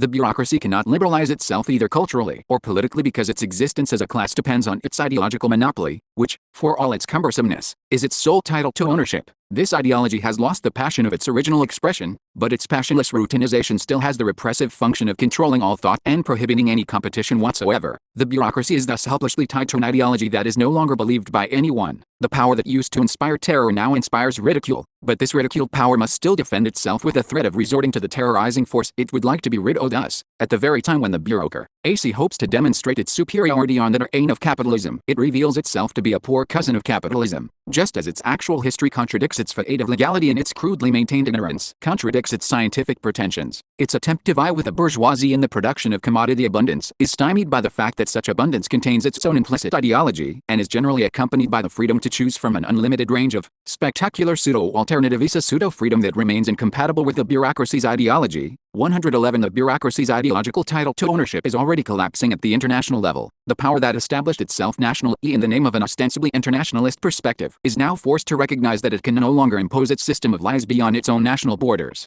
The unequal economic development of diverse bureaucracies with competing interests that have succeeded in establishing their own socialism in more than one country has led to an all-out public confrontation between the Russian lie and the Chinese lie. From this point on, each bureaucracy in power will have to find its own way, and the same is true for each of the totalitarian parties aspiring to such power, notably those that still survive from the Stalinist period among certain national working classes. This international collapse has been further aggravated by the expressions of internal negation, which first became visible to the outside world when the workers of East Berlin revolted against the bureaucrats and demanded a government of steel workers, a negation which has in one case has already gone to the point of sovereign workers' councils in Hungary. But in the final analysis, this crumbling of the global alliance based on the bureaucratic hoax is also a very unfavorable development for the future of capitalist society. society. The bourgeoisie is in the process offlosing the adversary that objectively supported it by providing an illusory unification of all opposition to the existing order. This division of labor between two mutually reinforcing forms of the spectacle comes to an end when the pseudo-revolutionary role in turn divides. The spectacular component of the destruction of the working class movement is itself headed for destruction. 112. The only current partisans of the Leninist illusion are the various Trotskyist tendencies, which stubbornly persist in identifying the proletarian project with an ideologically based hierarchical organization despite all the historical experiences that have refuted that perspective. The distance that separates Trotskyism from a revolutionary critique of present-day society is related to the deferential distance the Trotskyists maintain regarding positions that were already mistaken when they were acted on in real struggles. Trotsky remained fundamentally loyal to the upper bureaucracy until 1927, while striving to gain control of it so as to make it resume a genuinely Bolshevik foreign policy. It is well known, for example, that in order to help conceal Lenin's famous testament he went so far as to slanderously disavow his own supporter Max Eastman, who had made it public. Trotsky was doomed by his basic perspective, because once the bureaucracy became aware that it had evolved into a counter-revolutionary class on the domestic front, it was bound to opt for a similarly counter-revolutionary role in other countries, though still, of course, in the name of revolution. Trotsky's subsequent efforts to create a Fourth International reflect the same inconsistency. Once he had become an unconditional partisan of the Bolshevik form of organization, which he did during the Second Russian Revolution, he refused for the rest of his life to recognize that the bureaucracy was a new ruling class. When Lukács, in 1923, presented this same organizational form as the long-sought link between theory and practice, in which proletarians cease being mere spectators of the events that occur in their organization and begin consciously choosing and experiencing those events, he was describing as merits of the Bolshevik Party everything that that party was not. Despite his profound theoretical work, Lukács remained an ideologue, speaking in the name of the power that was most grossly alien to the proletarian movement, yet believing and pretending that he found himself completely at home with it, as subsequent events demonstrated how that power disavows and suppresses its lackeys.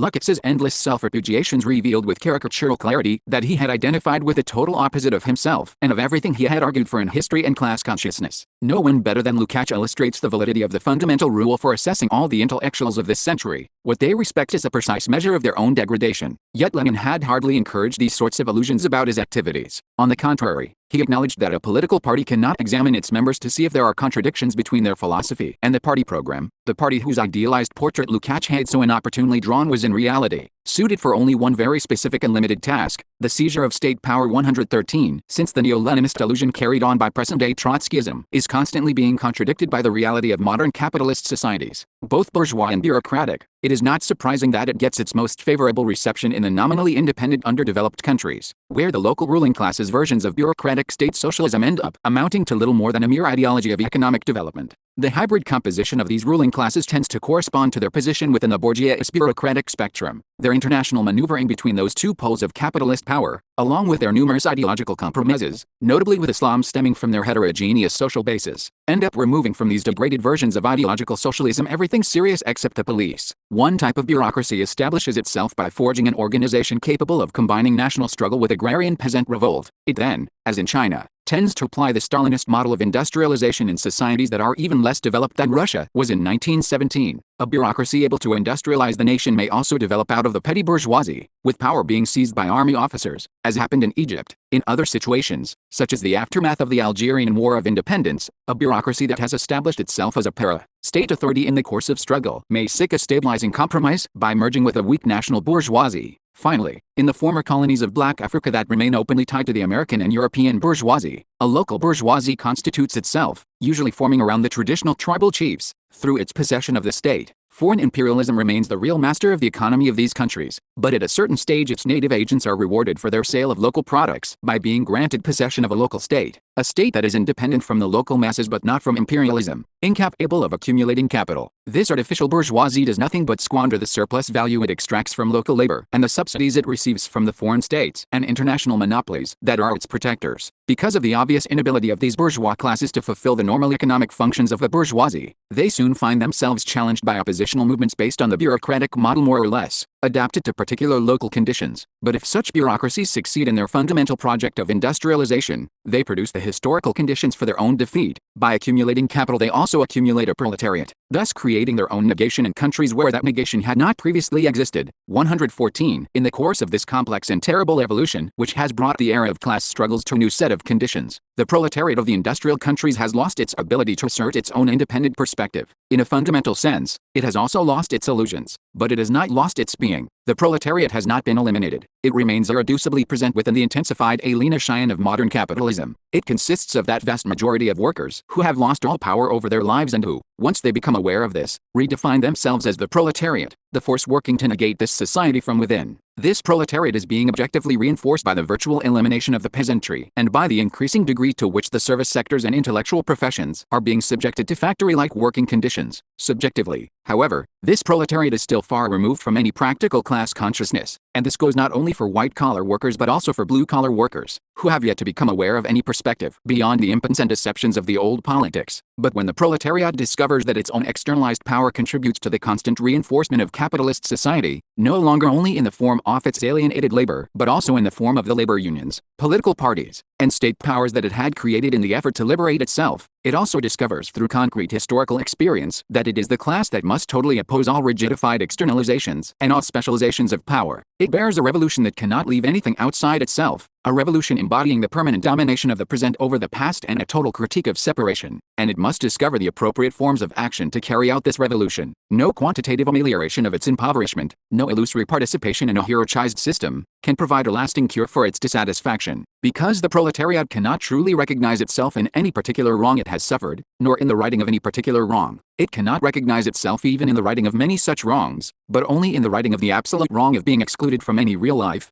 115 new signs of negation are proliferating in the most economically advanced countries. Although these signs are misunderstood and falsified by the spectacle, they are sufficient proof that a new period has begun. We have already seen the failure of the first proletarian assault against capitalism. Now we are witnessing the failure of capitalist abundance. On one hand, anti-union struggles of Western workers are being repressed first of all by the unions. On the other, rebellious youth are raising new protests. Protests which are still vague and conflictuous but which clearly imply a rejection of art, of everyday life, and of the old specialized politics. These are two sides of a new spontaneous struggle that is at first taking on a criminal appearance. They foreshadow a second proletarian assault against class society. As the lost children of this as yet immobile army reappear on this battleground, a battleground which has changed and yet remains the same, they are following a new General Ludd who, this time, urges them to attack the machinery of permitted consumption. 116. The long-sought political form, through which the working class could carry out its own economic liberation, has taken on a clear shape in this century, in the form of revolutionary workers' councils that assume all decision-making and executive powers, and that federate with each other by means of delegates who are answerable to their base and revocable at any moment. The councils that have actually emerged have as yet provided no more than a rough hint of their possibilities, because they have immediately been opposed and defeated by class society's various defensive forces, among which their own false consciousness must often be included. As Panicoke rightly stressed, opting for the power of workers' councils poses problems rather than providing a solution. But it is precisely within this form of social organization that the problems of proletarian revolution can find their real solution. This is the terrain where the objective preconditions of historical consciousness are brought together, the terrain where active direct communication is realized, marking the end of specialization, hierarchy and separation, and the transformation of existing conditions into conditions of unity. In this process, proletarian subjects can emerge from their struggle against their contemplative position. Their consciousness is equal to the practical organization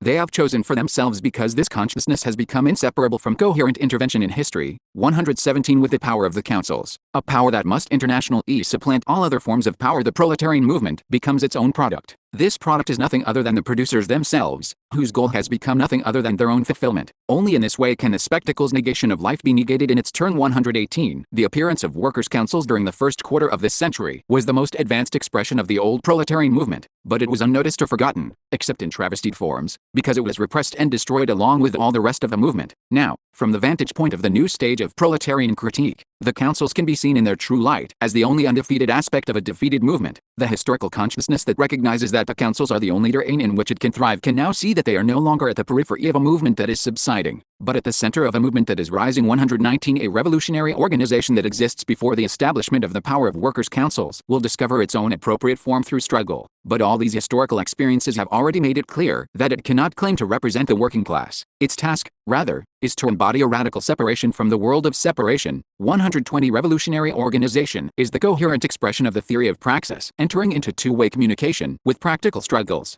in the process of becoming practical theory. Its own practice is to foster the communication and coherence of these struggles. At the revolutionary moment when social separations are dissolved, the organization must dissolve itself as a separate organization. 121. A revolutionary organization must constitute an integral critique of society, that is, it must make a comprehensive critique of all aspects of alienated social life while refusing to compromise with any form of separate power anywhere in the world. In the organization's struggle against class society, the combatants themselves are the fundamental weapons. A revolutionary organization must thus see to it that the dominant society's conditions of separation and hierarchy are not reproduced within itself. It must constantly struggle against its deformation by the ruling spectacle. The only limit to participation in the organization's total democracy is that each of its members must have recognized and appropriated the coherence of the organization's critique, a coherence that must be demonstrated both in the critical theory as such and in the relation between that theory and practical activity. 122. As capitalism's ever-intensifying imposition of alienation at all levels makes it increasingly hard for workers to recognize and name their own impoverishment, putting them in the position of having to reject that impoverishment in its totality or not at all. Revolutionary organization has had to learn that it can no longer combat alienation by means of alienated forms of struggle. 123. Proletarian revolution depends entirely on the condition that, for the first time, theory as understanding of human practice be recognized and lived by the masses. It requires that workers become dialecticians and put their thought into practice. It thus demands of people without qualities more than the bourgeois revolution demanded of the qualified individuals it delegated to carry out its tasks. Because the partial ideological consciousness developed by a segment of the bourgeois class was based on the economy, that central part of social life in which that class was already in power, the development of class society to the stage of the spectacular organization of non-life is thus leading the revolutionary project to become visibly what it has already been in essence. 124. Revolutionary theory is now the enemy of all revolutionary ideology, and it knows it. Chapter S. Time and History. 0. Gentlemen, the time of life is short, and if we live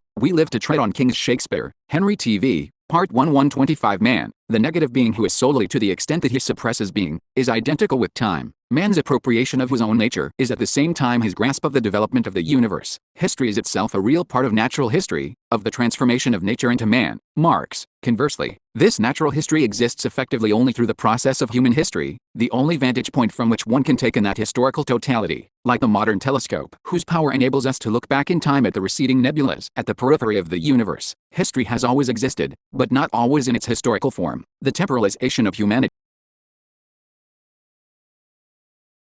The temporalization of humanity, brought about through the mediation of a society, amounts to a humanization of time. The unconscious movement of time becomes manifest and true within historical consciousness. 126. True, though still hidden, historical movement begins with this slow and imperceptible development of the real nature of man, the nature that is born with human history, out of the generative action of human society. But even when such a society has developed a technology and a language and is already a product of its own history, it is conscious only of a perpetual present. Knowledge is carried on only by the living, never going beyond the memory of the society's oldest members. Neither death nor procreation is understood as a law of time. Time remains motionless, like an enclosed space. When a more complex society finally becomes conscious of time, it tries to negate it, for it views time, not as something that passes, but as something that returns. This static type of society organizes time in a cyclical manner, in accordance with its own direct experience of nature. 127. Cyclical time is already dominant among the nomadic peoples, because they find the same conditions repeated at each stage of their journey. As Hegel notes, the wandering of nomads is only formal because it is limited to uniform spaces. When a society settles in a particular location and gives space a content by developing distinctive areas within it, it finds itself confined within that locality. The periodic return to similar places now becomes the pure return of time in the same place, the repetition of a sequence of activities. The transition from pastoral nomadism to sedentary agriculture marks the end of an idle and contentless freedom and the beginning of labor. The agrarian mode of production, governed by the rhythm of the seasons, is the basis for fully developed cyclical time. Eternity is within this time. It is the return of the same here on earth. Myth is a unitary mental construct which guarantees that the cosmic order conforms with the order that this society has in fact already established within its frontiers. 128. The social appropriation of time and the production of man by human labor develop within a society divided into classes. The power that establishes itself above the poverty of the society of cyclical time, the class that organizes this social labor and appropriates its limited surplus value, simultaneously appropriates the temporal surplus value resulting from its organization of social time. It alone possesses the irreversible time of the living. The wealth that can only be concentrated in the hands of the rulers and spent in extravagant festivities amounts to a squandering of historical time at the surface of society. The owners of this historical surplus value are the only ones in a position to know and enjoy real events, separated from the collective organization of time associated with a repetitive production at the base of social life. This historical time flows independently above its own static community. This is the time of adventure and war, the time in which the masters of cyclical society pursue their personal histories. It is also the time that emerges in the clashes with foreign communities that disrupt the unchanging social order. History thus arises as something alien to people, as something they never sought and from which they had thought themselves protected. But it also revives the negative human restlessness that had been at the very origin of this whole, temporarily dormant development. 129 In itself, cyclical time is a time without conflict. But conflict emerges even in this infancy of time, as history first struggles to become history in the practical activity of the masters. This history creates a surface irreversibility. Its movement constitutes the very time it uses up within the inexhaustible time of cyclical society. 130 Static societies are societies that have reduced their historical movement to a minimum, that have managed to maintain their internal conflicts and their conflicts with the natural and human environment in a constant equilibrium. Although the extraordinary diversity of the institutions established for this purpose bears eloquent testimony to the flexibility of human nature's self-creation, this diversity is apparent only to the external observer, the ethnologist who looks back from the vantage point of historical time. In each of these societies, a definitive organizational structure has eliminated any possibility of change. The total conformism of their social practices, with which all human possibilities are identified for all time, has no external limit but a fear of falling back into a formless animal condition. The members of these societies remain human at the price of always remaining the same. 131 With the emergence of political power which seems to be associated with the last great technological revolutions, such as iron smelting, at the threshold of a period that would experience no further major upheavals until the rise of modern industry, kinship ties begin to dissolve. The succession of generations within a natural, purely cyclical time begins to be replaced by a linear succession of powers and events. This irreversible time is the time of those who rule, and the dynasty is its first unit of measurement. Writing is the ruler's weapon. In writing, language attains its complete independence as a mediation between consciousnesses. But this independence coincides with a general independence of separate power, the mediation that shapes society. With writing there appears a consciousness that is no longer carried and transmitted directly among the living in impersonal memory, the memory of the administration of society. Writings are the thoughts of the state, archives are its memory novalis. 132 The chronicle is the expression of the irreversible time of power. It also serves to inspire the continued progression of that time by recording the past out of which it has developed. Since this orientation of time tends to collapse with the fall of each particular power and would otherwise sink back into the indifferent oblivion of cyclical time, the only time known to the peasant masses who, during the rise and fall of all the empires and their chronologies, never change, the owners of history have given time a direction which is also a meaning. But this history develops and perishes separately, leaving the underlying society unchanged, because it remains separated from the common reality. This is why we tend to reduce the history of Oriental empires to a history of religions. The chronologies that have fallen to ruins have left nothing but the seemingly independent history of the illusions that veiled them. The masters who used the protection of myth to make history their private property did so first of all in the realm of illusion. In China and Egypt, for example, they long held a monopoly on the immortality of the soul, and their earliest officially recognized dynasties were nothing but imaginary reconstructions of the past. But this illusory ownership by the masters was the only ownership then possible, both of the common history and of their own history. As their real historical power expanded, this illusory mythical ownership became increasingly vulgarized. All these consequences flowed from the simple fact that as the masters played the role of mythically guaranteeing the permanence of cyclical time, as in the seasonal rites performed by the Chinese emperors, they themselves achieved a relative liberation from cyclical time. 133 The dry, unexplained chronology that a deified authority offered to its subjects, who were supposed to accept it as the earthly fulfillment of mythic commandments, was destined to be transcended and transformed into conscious history. But for this to happen, sizable groups of people had to have experienced real participation in history. Out of this practical communication between those who have recognized each other as possessors of a unique present, who have experienced a qualitative richness of evience in their own activity, and who are at home in their own era, arises the general language of historical communication. Those for whom irreversible time truly exists discover in it both the memorable and the thread of oblivion. Herodotus of Halicarnassus here presents the results of his researches, so that time will not abolish the deeds of men. 134 Examining history amounts to examining the nature of power. Greece was the moment when power and changes in power were first debated and understood. It was a democracy of the masters of society, a total contrast to the despotic state, where power settles accounts only with itself, within the impenetrable obscurity of its inner sanctum, by means of palace revolutions, which are beyond the pale of discussion whether they fail or succeed. But the shared power in the Greek communities was limited to spending a social life whose production remained the separate and static domain of the servile class. The only people who lived were those who did not work. The divisions among the Greek communities and their struggles to exploit foreign cities were the externalized expression of the internal principle of separation on which each of them was based. Although Greece had dreamed of universal history, it did not succeed in unifying itself in the face of foreign invasion, or even in unifying the calendars of its independent city-states. Historical time became conscious in Greece, but it was not yet conscious of itself. 135. The disappearance of the particular conditions that had fostered the Greek communities brought about a regression of Western historical thought, but it did not lead to restoration of the old mythic structures.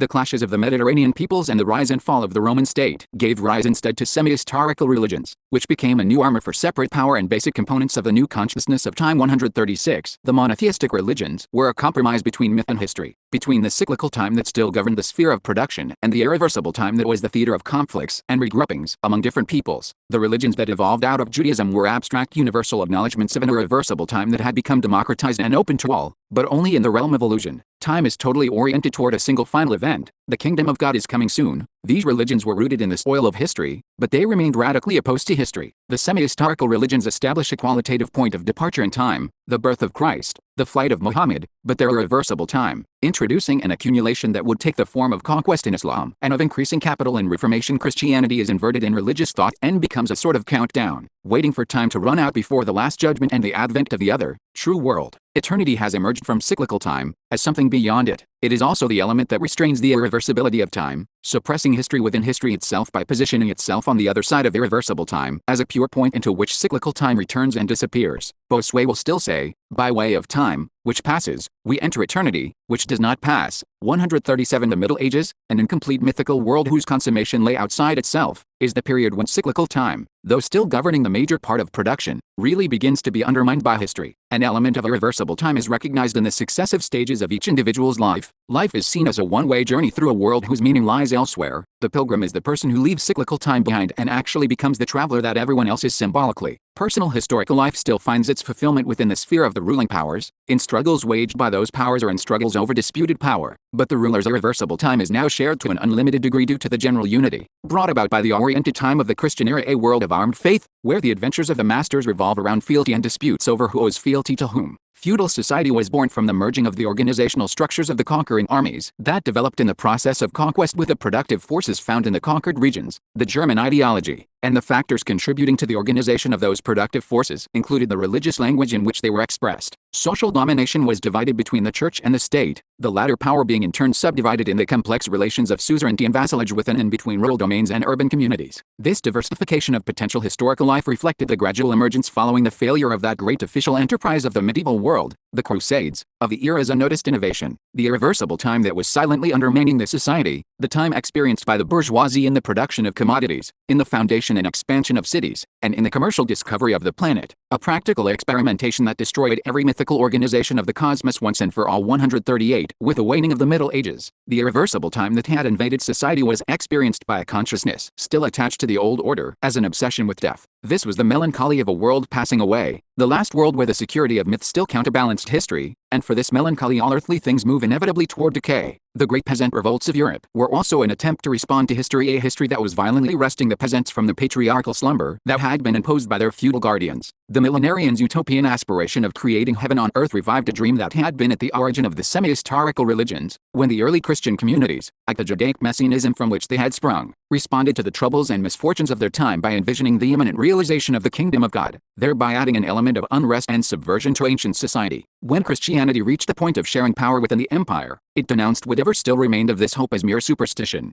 This is what Augustine was doing when, in a formula that can be seen as the archetype of all the modern ideological apologetics, he declared that the kingdom of God had in fact already come long ago, that it was nothing other than the established church. The social revolts of the millenarian peasantry naturally began by defining their goal as the overthrow of that church, but millenarianism developed in a historical world, not on the terrain of myth. Modern revolutionary hopes are not irrational continuations of the religious passion of millenarianism, as Norman Cohn thought he had demonstrated in The Pursuit of the Millennium. On the contrary, millenarianism, revolutionary class struggle speaking the language of religion for the last time, was already a modern revolutionary tendency, a tendency that lacked only the consciousness that it was a purely historical movement. The millenarians were doomed to defeat because they were unable to recognize their revolution as their own undertaking. The fact that they hesitated to act until they had received some external sign of God's will was an ideological corollary to the insurgent peasants' practice of following leaders from outside their own ranks. The peasant class could not obtain a clear understanding of the workings of society or of how to conduct its own struggle, and because it lacked these conditions for unifying its action and consciousness, it expressed its project and waged its wars with the imagery of an earthly paradise. 139 The Renaissance was a joyous break with eternity. Though seeking its heritage and legitimacy in the ancient world, it represented a new form of historical life. Its irreversible time was that of a never-ending accumulation of knowledge, and the historical consciousness engendered by the experience of democratic communities and of the forces that destroy them now took up once again, with Machiavelli, the analysis of secular power, saying the previously unsayable about the state. In the exuberant life of the Italian cities, in the creation of festivals, life is experienced as an enjoyment of the passage of time, but this enjoyment of transience is itself transient. The Song of Lorenzo de' Medici, which Burckhardt considered the very spirit of the Renaissance, is the eulogy this fragile historical festival delivers on itself. How beautiful the spring of life, and how quickly it vanishes. 140 The constant tendency toward the monopolization of historical life by the absolute monarchist state, a transitional form, on the way to complete domination by the bourgeois class, brings into clear view the nature of the bourgeoisie's new type of irreversible time. The bourgeoisie is associated with labor time, which has finally been freed from cyclical time. With the bourgeoisie, work becomes work that transforms historical conditions. The bourgeoisie is the first ruling class for which work is a value, and the bourgeoisie, which suppresses all privilege and recognizes no value that does not stem from the exploitation of labor, has appropriately identified its own value as a ruling class with labor, and has made the progress of labor the measure of its own progress. The class that accumulates commodities and capital continually modifies nature by modifying labor itself, by unleashing labor's productivity. At the stage of absolute monarchy, all social life was already concentrated within the ornamented poverty of the court, the gaudy trappings of a bleak state administration whose apex was the profession of king. All particular historical freedoms had to surrender to this new power. The free play of the feudal lords' irreversible time came to an end in their last, lost battles in the Fronde and in the Scottish uprising in support of Charles Edward.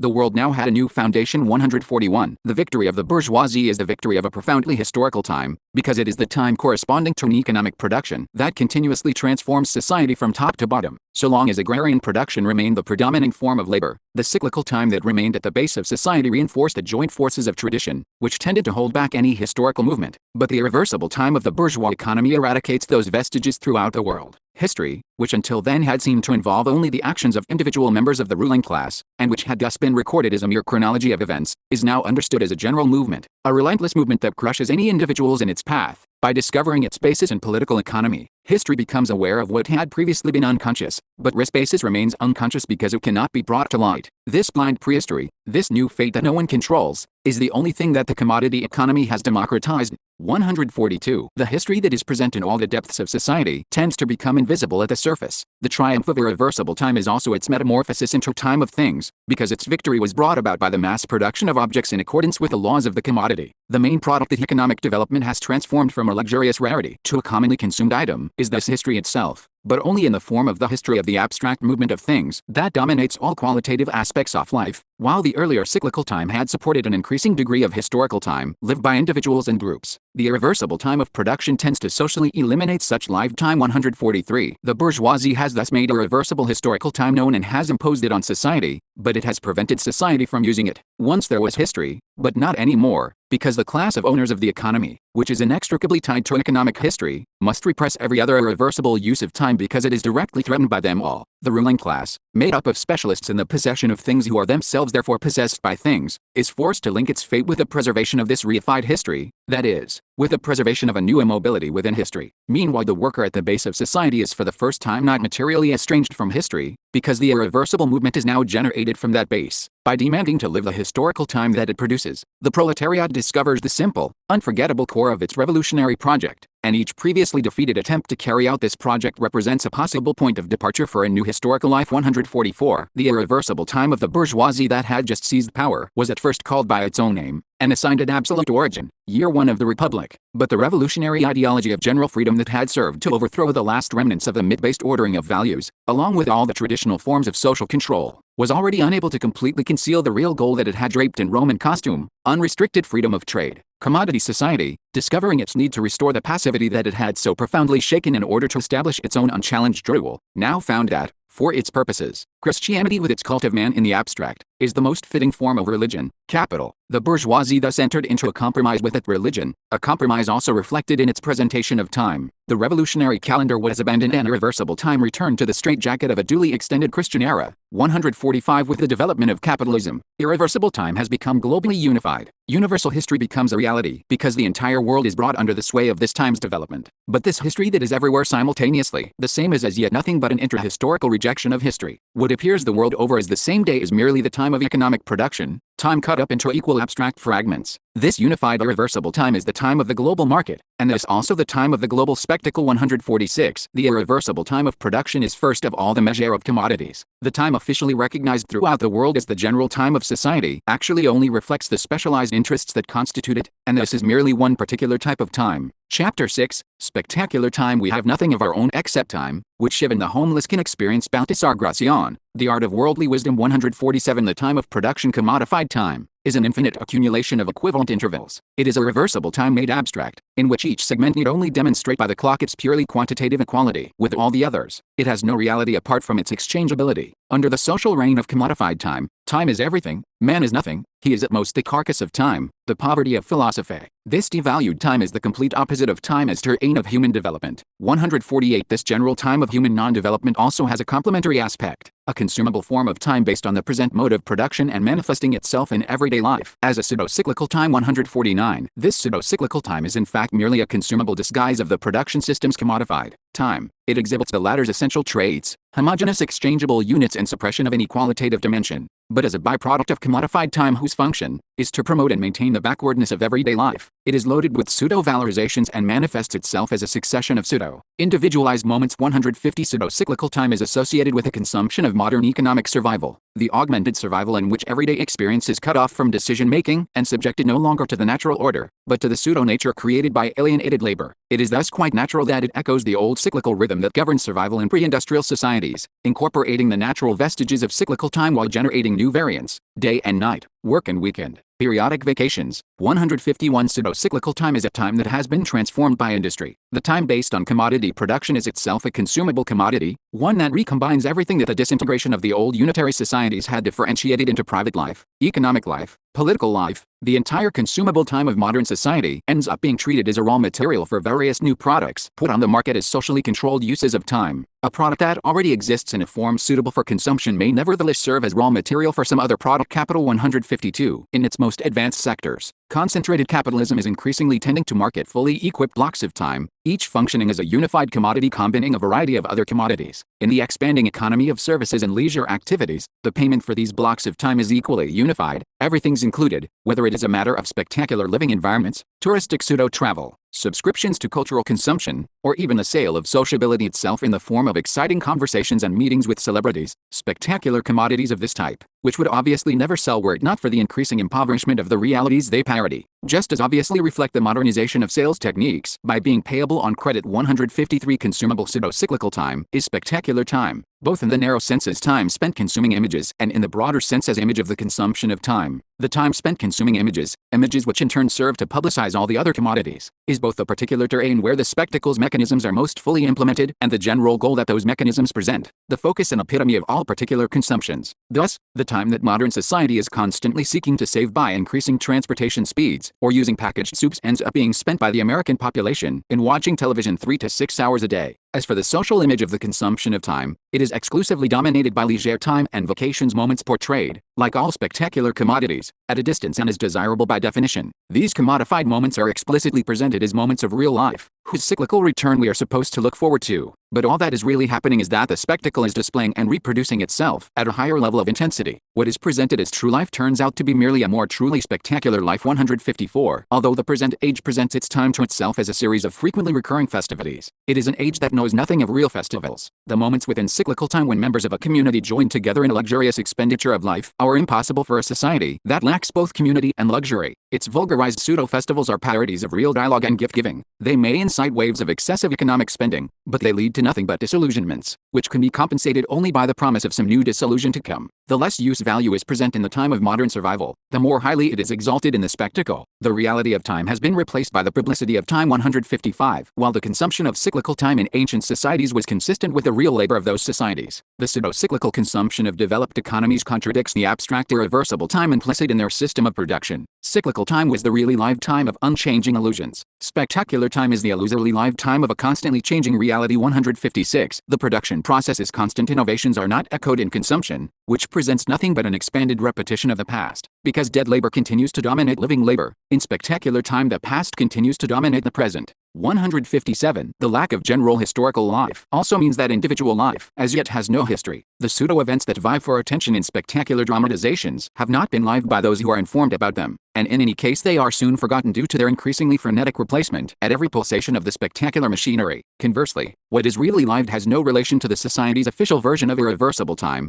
and clashes with the pseudo-cyclical rhythm of that time's consumable byproducts. This individual experience of a disconnected everyday life remains without language, without concepts, and without critical access to its own past, which has nowhere been recorded, uncommunicated, misunderstood and forgotten. It is smothered by the spectacle's false memory of the unmemorable. 158. The spectacle, considered as the reigning society's method for paralyzing history and memory and for suppressing any history based on historical time, represents a false consciousness of time. 159. In order to force the workers into the status of free producers and consumers of commodified time, it was first necessary to violently expropriate their time. The imposition of the new spectacular form of time became possible only after this initial dispossession of the producers. 160. The unavoidable biological limitations of the workforce, evident both in its dependence on the natural cycle of sleeping and waking and in the debilitating effects of irreversible time over each individual's lifetime, are treated by the modern production system as strictly secondary considerations. As such, they are ignored in that system's official proclamations and in the consumable trophies that embody its relentless triumphant progress. Fixated on the delusory center around which his world seems to move, the spectator no longer experiences life as a journey toward fulfillment and toward death. Once he has given up on really living, he can no longer acknowledge his own death. Life insurance aids merely insinuate that he may be guilty of dying without having provided for the smooth continuation of the system, following the resultant economic loss, while the promoters of the American way of death stress his capacity to preserve most of the appearances of life in his post-mortem state. On all the other fronts of advertising bombardment, it is strictly forbidden to grow old. Everybody is urged to economize on their youth capital, though such capital, however carefully managed, has little prospect of attaining the durable and cumulative properties of financial capital. This social absence of death coincides with the social absence of life. 161. As Hegel showed, time is the necessary alienation, the domain where the subject realizes himself by losing himself, becomes other in order to become truly himself. In total contrast, the current form of alienation is imposed on the producers of an estranged present. In this special alienation, the society that radically separates the subject from the activity it steals from him is in reality separating him from his own time. This potentially surmountable social alienation is what has prevented and paralyzed the possibilities and risks of a living alienation within time. 162. Behind the fashions that come and go on the frivolous surface of the spectacle of pseudo-cyclical time, the grand style of an era can always be found in what is governed by the secret yet obvious necessity for revolution. 163. The natural basis of time, the concrete experience of its passage, becomes human and social by existing for humanity. The limitations of human practice imposed by the various stages of labor have humanized time and also dehumanized it, in the forms of cyclical time and of the separated irreversible time of economic production. The revolutionary project of a classless society, of an all-embracing historical life, implies the withering away of the social measurement of time in favor of a federation of independent times, a federation of playful individual and collective forms of irreversible time that are simultaneously present. This would be the temporal realization of authentic communism, which abolishes everything that exists independently of individuals. 164. The world already dreams of such a time. In order to actually live it, it only needs to become fully conscious of it. Chapter: Territorial Management. Whoever becomes the ruler of a city that is accustomed to freedom and does not destroy it can expect to be destroyed by it. For it can always find a pretext for rebellion in the name of its former freedom and age-old customs, which are never forgotten despite the passage of time or any benefits it has received. No matter what the ruler does or what precautions he takes, the inhabitants will never forget that freedom or those customs unless they are separated or dispersed. J.J. Machiavelli. The Prince. 165. Capitalist production has unified space, breaking down the boundaries between one society and the next. This unification is at the same time an extensive and intensive process of banalization. Just as the accumulation of commodities mass-produced for the abstract space of the market shattered all regional and legal barriers and all the medieval guild restrictions that maintained the quality of craft production, it also undermined the autonomy and quality of places. This homogenizing power is the heavy artillery that has battered down all the walls of China. 166. The free space of commodities is constantly being modified and rebuilt in order to become ever more identical to itself. to get as close as possible to motionless monotony. 167 While eliminating geographical distance, this society produces a new internal distance in the form of spectacular separation. 168 Tourism Human circulation packaged for consumption. A byproduct of the circulation of commodities is the opportunity to go and see what has been banalized. The economic organization of travel to different places already guarantees their equivalence. The modernization that has eliminated the time involved in travel has simultaneously eliminated any real space from it. 169 The society that reshapes its entire surroundings has evolved its own special technique for molding its very territory, which constitutes the material underpinning for all the facets of this project. Urbanism. City planning is capitalism's method for taking over the natural and human environment, following its logical development toward total domination. Capitalism now can and must refashion the totality of space into its own particular decor. 170 The capitalist need that is satisfied by urbanism's conspicuous petrification of life can be described in Hegelian terms as a total predominance of a peaceful coexistence within space over the restless becoming that takes place in the progression of time. 171 While all the technical forces of capitalism contribute toward various forms of separation, urbanism provides the material foundation for those forces and prepares the ground for their deployment. It is the very technology of separation. 172 Urbanism is the modern method for solving the ongoing problem of safeguarding class power by atomizing the workers, who had been dangerously brought together by the conditions of urban production. The constant struggle that has had to be waged against anything that might lead to such coming together has found urbanism to be its most effective field of operation. The efforts of all the established powers since the experiences of the French Revolution to increase the means of maintaining law and order in the streets have finally culminated in the suppression of the streets. Describing what he terms a one-way system, Lewis Mumford points out that with the present means of long-distance mass communication, sprawling isolation has proved an even more effective method of keeping a population under control. The city in history. But the general trend toward isolation, which is the underlying essence of urbanism, must also include a controlled reintegration of the workers in accordance with the planned needs of production and consumption. This reintegration into the system means bringing isolated individuals together as isolated individuals. Factories, cultural centers, tourist resorts and housing developments are specifically designed to foster this type of pseudo-community.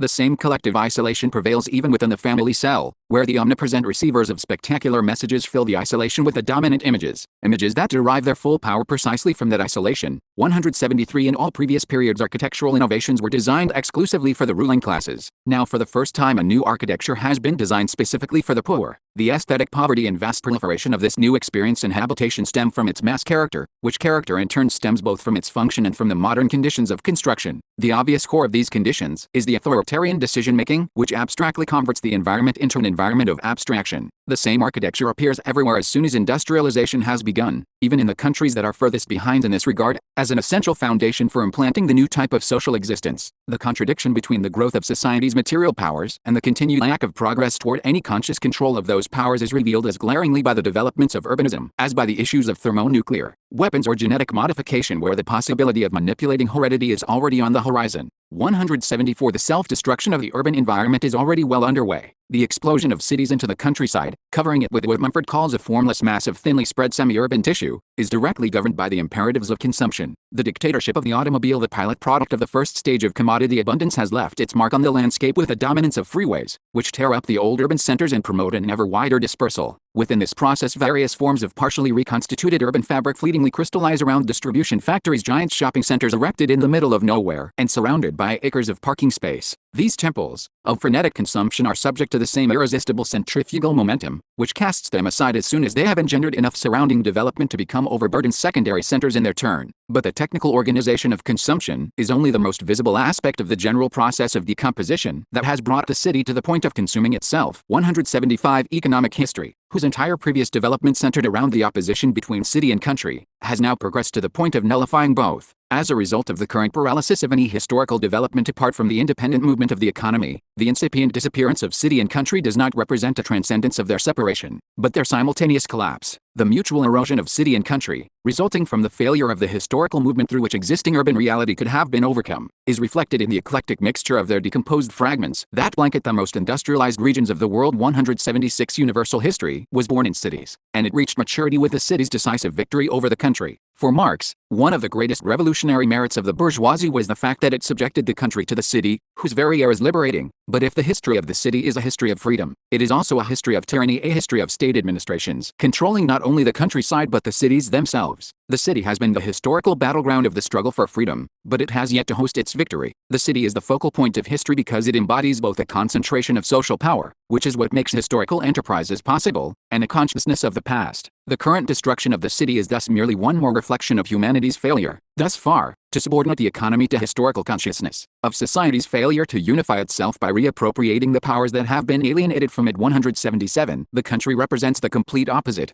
isolation and separation. The German ideology, as urbanism destroys the cities, it recreates a pseudo-countryside devoid both of the natural relations of the traditional countryside and of the direct, and directly challenged social relations of the historical city. The conditions of habitation and spectacular control in today's planned environment have created an artificial neopecentry. The geographical dispersal and the narrow-mindedness that have always prevented the peasantry from undertaking independent action and becoming a creative historical force are equally characteristic of these modern producers, for whom a world of their own making is as inaccessible as were the natural rhythms of work in agrarian societies. The peasantry was the steadfast foundation of Oriental despotism, in that its inherent fragmentation gave rise to a natural tendency toward bureaucratic centralization. The neopecentry produced by the increasing bureaucratization of the modern state differs from the old peasantry, in that its apathy must now be historically manufactured and maintained. Natural ignorance has been replaced by the organized spectacle of falsifications. The new cities inhabited by this technological pseudo-peasantry are a glaring expression of the repression of historical time on which they have been built. Their motto could be, "Nothing will ever happen here, and nothing ever has." The forces of historical absence have begun to create their own landscape because historical liberation, which must take place in the cities, has not yet occurred. 178. The history that threatens this twilight world could potentially subject space to directly experienced time. Proletarian revolution is this critique of human geography, through which individuals and communities will be able to create places and events commensurate with the appropriation no longer just of their work, but of their entire history. The ever-changing playing field of this new world and the freely chosen variations in the rules of the game will regenerate a diversity of local scenes that are independent without being insular, thereby reviving the possibility of authentic journeys. Journeys within an authentic life that is itself understood as a journey containing its whole meaning within itself. 179. The most revolutionary idea concerning urbanism is not itself urbanistic, technological or aesthetic. It is the project of reconstructing the entire environment in accordance with the needs of the power of workers' councils, of the anti-state dictatorship of the proletariat, of executory dialogue. Such councils, which can be effective only if they transform existing conditions in their entirety, cannot set themselves any lesser task if they wish to be recognized and to recognize themselves in a world of their own making. Chapter S. Negation and consumption within culture. Do you really believe that these Germans will make a political revolution in our lifetime? L5 friend, that is just wishful thinking. Let us judge Germany on the basis of its present history, and surely you are not going to reject that all its history is falsified, or that all its present public life does not reflect the actual state of the people. Read whatever newspapers you please and you cannot fail to be convinced that we never stop, and you must concede that the censorship prevents no one from stopping, celebrating the freedom and national happiness that we enjoy. N. Ruge to Marx, March, 1843. 180. Culture is the general sphere of knowledge and of representations of lived experiences within historical societies divided into classes. As such, it is a generalizing power which itself exists as a separate entity, as division of intellectual labor and as intellectual labor of division. Culture detached itself from the unity of myth-based society when human life lost its unifying power and when opposites lost their living connections and interactions and became autonomous. The difference between the systems of Fichte and Schelling. In thus gaining its independence, culture embarked on an imperialistic career of self-enrichment that ultimately led to the decline of that independence, the history that gave rise to the relative autonomy of culture, and to the ideological illusions regarding that autonomy, is also expressed as the history of culture. And this whole triumphant history of culture can be understood as a progressive revelation of the inadequacy of culture, as a march toward culture's self-abolition. Culture is the aim of the quest for lost unity. In the course of this quest, culture as a separate sphere is obliged to negate itself. 181. In the struggle between tradition and innovation, which is the basic theme of internal cultural development in historical societies, innovation always wins. But cultural innovation is generated by nothing other than the total historical movement, a movement which, in becoming conscious of itself as a whole, tends to go beyond its own cultural presuppositions and toward the suppression of all separations. 182. The rapid expansion of society's knowledge, including the understanding that history is the underlying basis of culture, led to the irreversible self-knowledge reflected by the destruction of God. But this first condition of all critique is also the first task of a critique without end. When there are no longer any tenable rules of conduct, each result of culture pushes culture toward its own dissolution. Like philosophy, the moment it achieved full independence, every discipline that becomes autonomous is bound to collapse first as a credible pretension to give a coherent account of the social totality, and ultimately even as a fragmented methodology that might be workable within its own domain. Separate culture's lack of rationality is what dooms it to disappear, because that culture already contains a striving for the victory of the rational. 183. Culture grew out of a history that dissolved the previous way of life, but as a separate sphere within a partially historical society, its understanding and sensory communication inevitably remain partial. It is the meaning of an insufficiently meaningful world. 184. The end of the history of culture manifests itself in two opposing forms: the project of culture's self-transcendence within total history, and its preservation as a dead object subject for spectacular contemplation. The first tendency has linked its fate to social critique, the second to the defense of class power. 185. Each of these two forms of the end of culture has a unitary existence, both within all the aspects of knowledge and within all the aspects of sensory representation, that is, within what was formerly understood as art in the broadest sense of the word. In the case of knowledge, the accumulation of branches of fragmentary knowledge, which become unusable because approval of existing conditions ultimately requires renouncing one's own knowledge, is opposed by the theory of praxis, which alone has access to the truth of all these forms of knowledge, since it alone knows the secret of their use. In the case of sensory representations, the critical self-destruction of society's former common language is opposed by its artificial reconstruction within the commodity spectacle, the illusory representation of non-life. 186. Once society has lost its myth-based community, it loses all the reference points of truly common language until such time as the divisions within the inactive community can be overcome by the inauguration of a real historical community. When art, which was the common language of social inaction, develops into independent art in the modern sense, emerging from its original religious universe and becoming individual production of separate works, it too becomes subject to the movement governing the history of all separate culture. Its declaration of independence is the beginning of its end. 187. The positive significance of the modern decomposition and formal destruction of all art is that the language of communication has been lost. The negative implication of this development is that a common language can no longer take the form of the unilateral conclusions that characterized the art of historical societies, belated portrayals of someone else's dialogueless life, which accepted this lack as inevitable but must now be found in a praxis that unifies direct activity with its own appropriate language. The point is to actually participate in the community of dialogue and the game with time that up till now have merely been represented by poetic and artistic works. 188. When art becomes independent and paints its world in dazzling colors, a moment of life has grown old. Such a moment cannot be rejuvenated by dazzling colors, it can only be evoked in memory. The greatness of art only emerges at the dusk of life. 189. The historical time that invaded art was manifested first of all in the sphere of art itself, beginning with the Baroque. Baroque was the art of a world that had lost its center with the collapse of the last mythical order, the medieval synthesis of a unified Christianity with a ghost of an empire which had harmonized heavenly and earthly government. The art of change inevitably embodied the same ephemerality that it discovered in the world. As Eugenio d'Ors put it, it chose life as opposed to eternity. The outstanding achievements of Baroque were in theater and festival, or in theatrical festivals, where the sole purpose of each particular artistic expression was to contribute to the composition of a scene which had to serve as its own center of unification, and that center was passage 1, the expression of a threatened equilibrium within the overall dynamic disorder. The somewhat excessive emphasis on the concept of Baroque in contemporary aesthetic discussions reflects the awareness that an artistic classicism is no longer possible. The attempts to establish a normative classicism or neoclassicism during the last 3 centuries have been nothing but short-lived artificial constructs, speaking the official language of the state, whether of the absolute monarchy or of the revolutionary bourgeoisie draped in Roman togas. What eventually followed Baroque, once it had run its course, was an ever more individualistic art of negation which, from Romanticism to Cubism, continually renewed its assaults until it had fragmented and destroyed the entire artistic sphere. The disappearance of historical art, which was linked to the internal communication of an elite and which had its semi-independent social basis in the partially playful conditions still experienced by the last aristocracies, also reflects the fact that capitalism produced the first form of class power that acknowledges its own total lack of ontological quality, a power whose basis in the mere management of the economy reflects the loss of all human mastery. The comprehensive unity of the Baroque ensemble, which has long been lacking in the world of artistic creation, has in a sense been revived in today's wholesale consumption of the totality of past art, as all the art of the past comes to be recognized and appreciated historically, and is retrospectively reclassified as phases of a single world art. It is incorporated into a global disorder that can itself be seen as a sort of Baroque structure at a higher level, a structure that absorbs Baroque art itself along with all its possible revivals. For the first time in history, the arts of all ages and civilizations can be known and accepted together, and the fact that it has become possible to collect and recollect all these art historical memories marks the end of the world of art.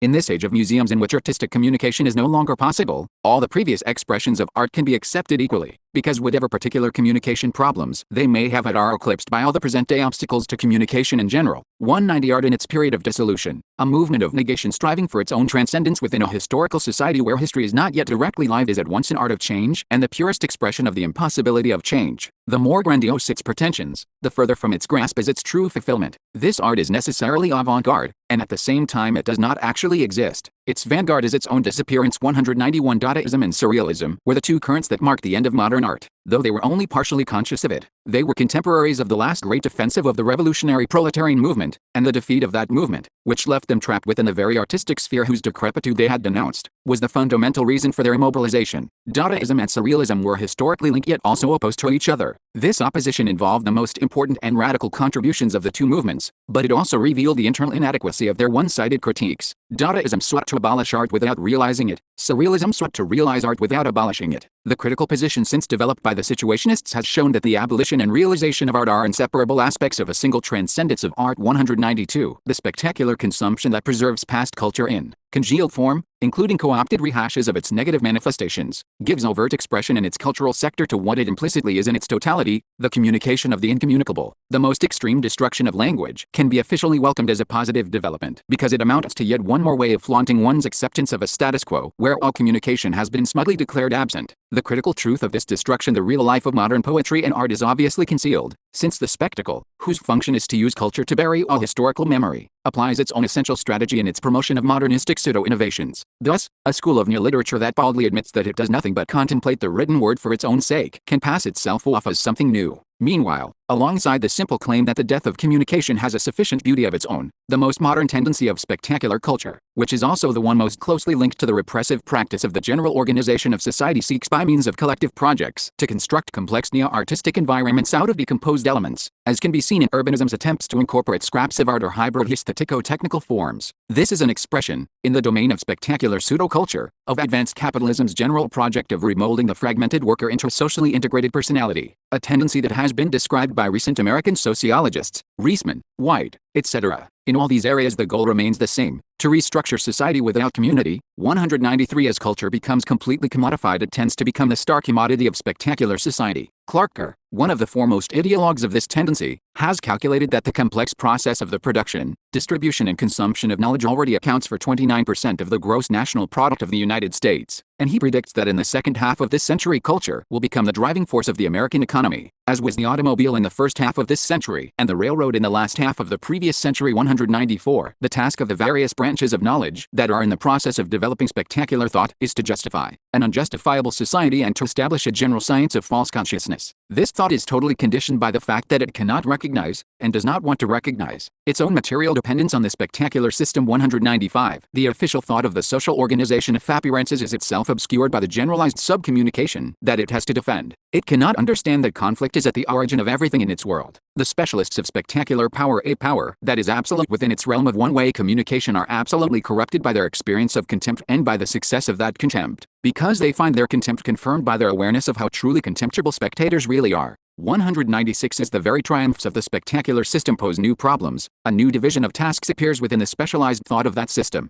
On one hand, a spectacular critique of the spectacle is undertaken by modern sociology, which studies separation exclusively by means of the conceptual and material instruments of separation. On the other, the various disciplines where structuralism has become entrenched are developing an apologetics of the spectacle, a mindless thought that imposes an official amnesia regarding historical practice. But the fake despair of non-dialectical critique and the fake optimism of overt promotion of the system are equally submissive. 197. The sociologists who, first of all in the United States, have begun to raise questions about the living conditions brought about by modern social developments, have gathered a great deal of empirical data, but they have failed to grasp the true nature of their object of study because they fail to recognize the critique that is inherent in that object. As a result, those among them who sincerely wish to reform these conditions can only appeal to ethical standards, common sense, moderation, and other measures that are equally inadequate for dealing with the problems in question. Because this method of criticism is unaware of the negativity at the heart of its world, it focuses on describing and deploring an excessive sort of negativity that seems to blight the surface of that world like some irrational parasitic infestation. This outraged goodwill, which even within its own moralizing framework ends up blaming only the external consequences of the system, can see itself as critical only by ignoring the essentially apologetic character of its assumptions and methods. 198. Those who denounce the affluent society's incitement to wastefulness as absurd or dangerous do not understand the purpose of this wastefulness. In the name of economic rationality,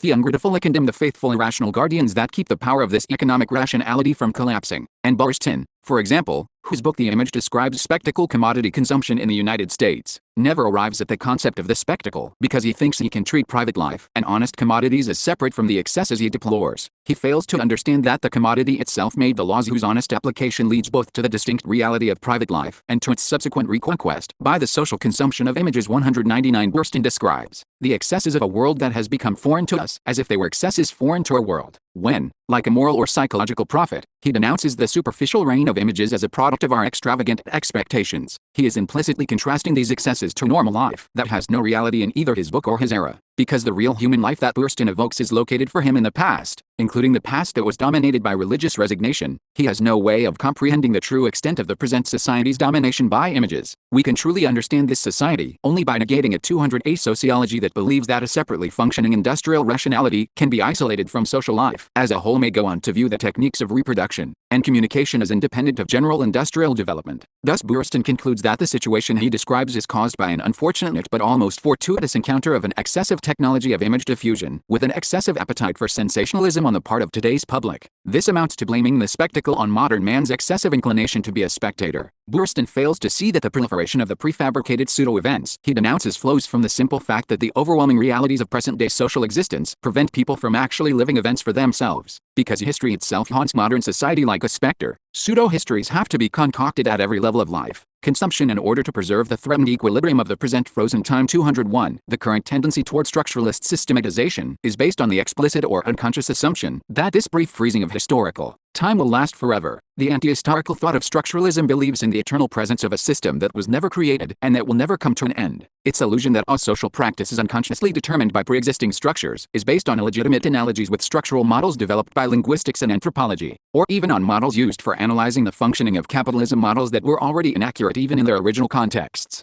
This fallacious reasoning stems from the limited intellectual capacity of the academic functionaries hired to expound this thought, who are so thoroughly caught up in their awestruck celebration of the existing system that they can do nothing but reduce all reality to the existence of that system. 202. In order to understand structuralist categories, one must bear in mind that such categories, like those of any other historical social science, reflect forms and conditions of existence. Just as one does not judge an individual by what he thinks about himself, one cannot judge or admire this particular society by assuming that the language it speaks to itself is necessarily true. We cannot judge such a period of transformation by its own consciousness. On the contrary, that consciousness must be explained in the light of the contradictions of material life. Structure is the daughter of present power. Structuralism is thought underwritten by the state, a form of thought that regards the present conditions of spectacular communication as an absolute. Its method of studying code in isolation from content is merely a reflection of a taken-for-granted society where communication takes the form of a cascade of hierarchical signals. Structuralism does not prove the trans-historical validity of the society of the spectacle. On the contrary, it is the society of the spectacle, imposing itself in its overwhelming reality, that validates the frigid dream of structuralism. 203. The critical concept of the spectacle can also undoubtedly be turned into one more hollow formula of sociological political rhetoric used to explain and denounce everything in the abstract, thus serving to reinforce the spectacular system.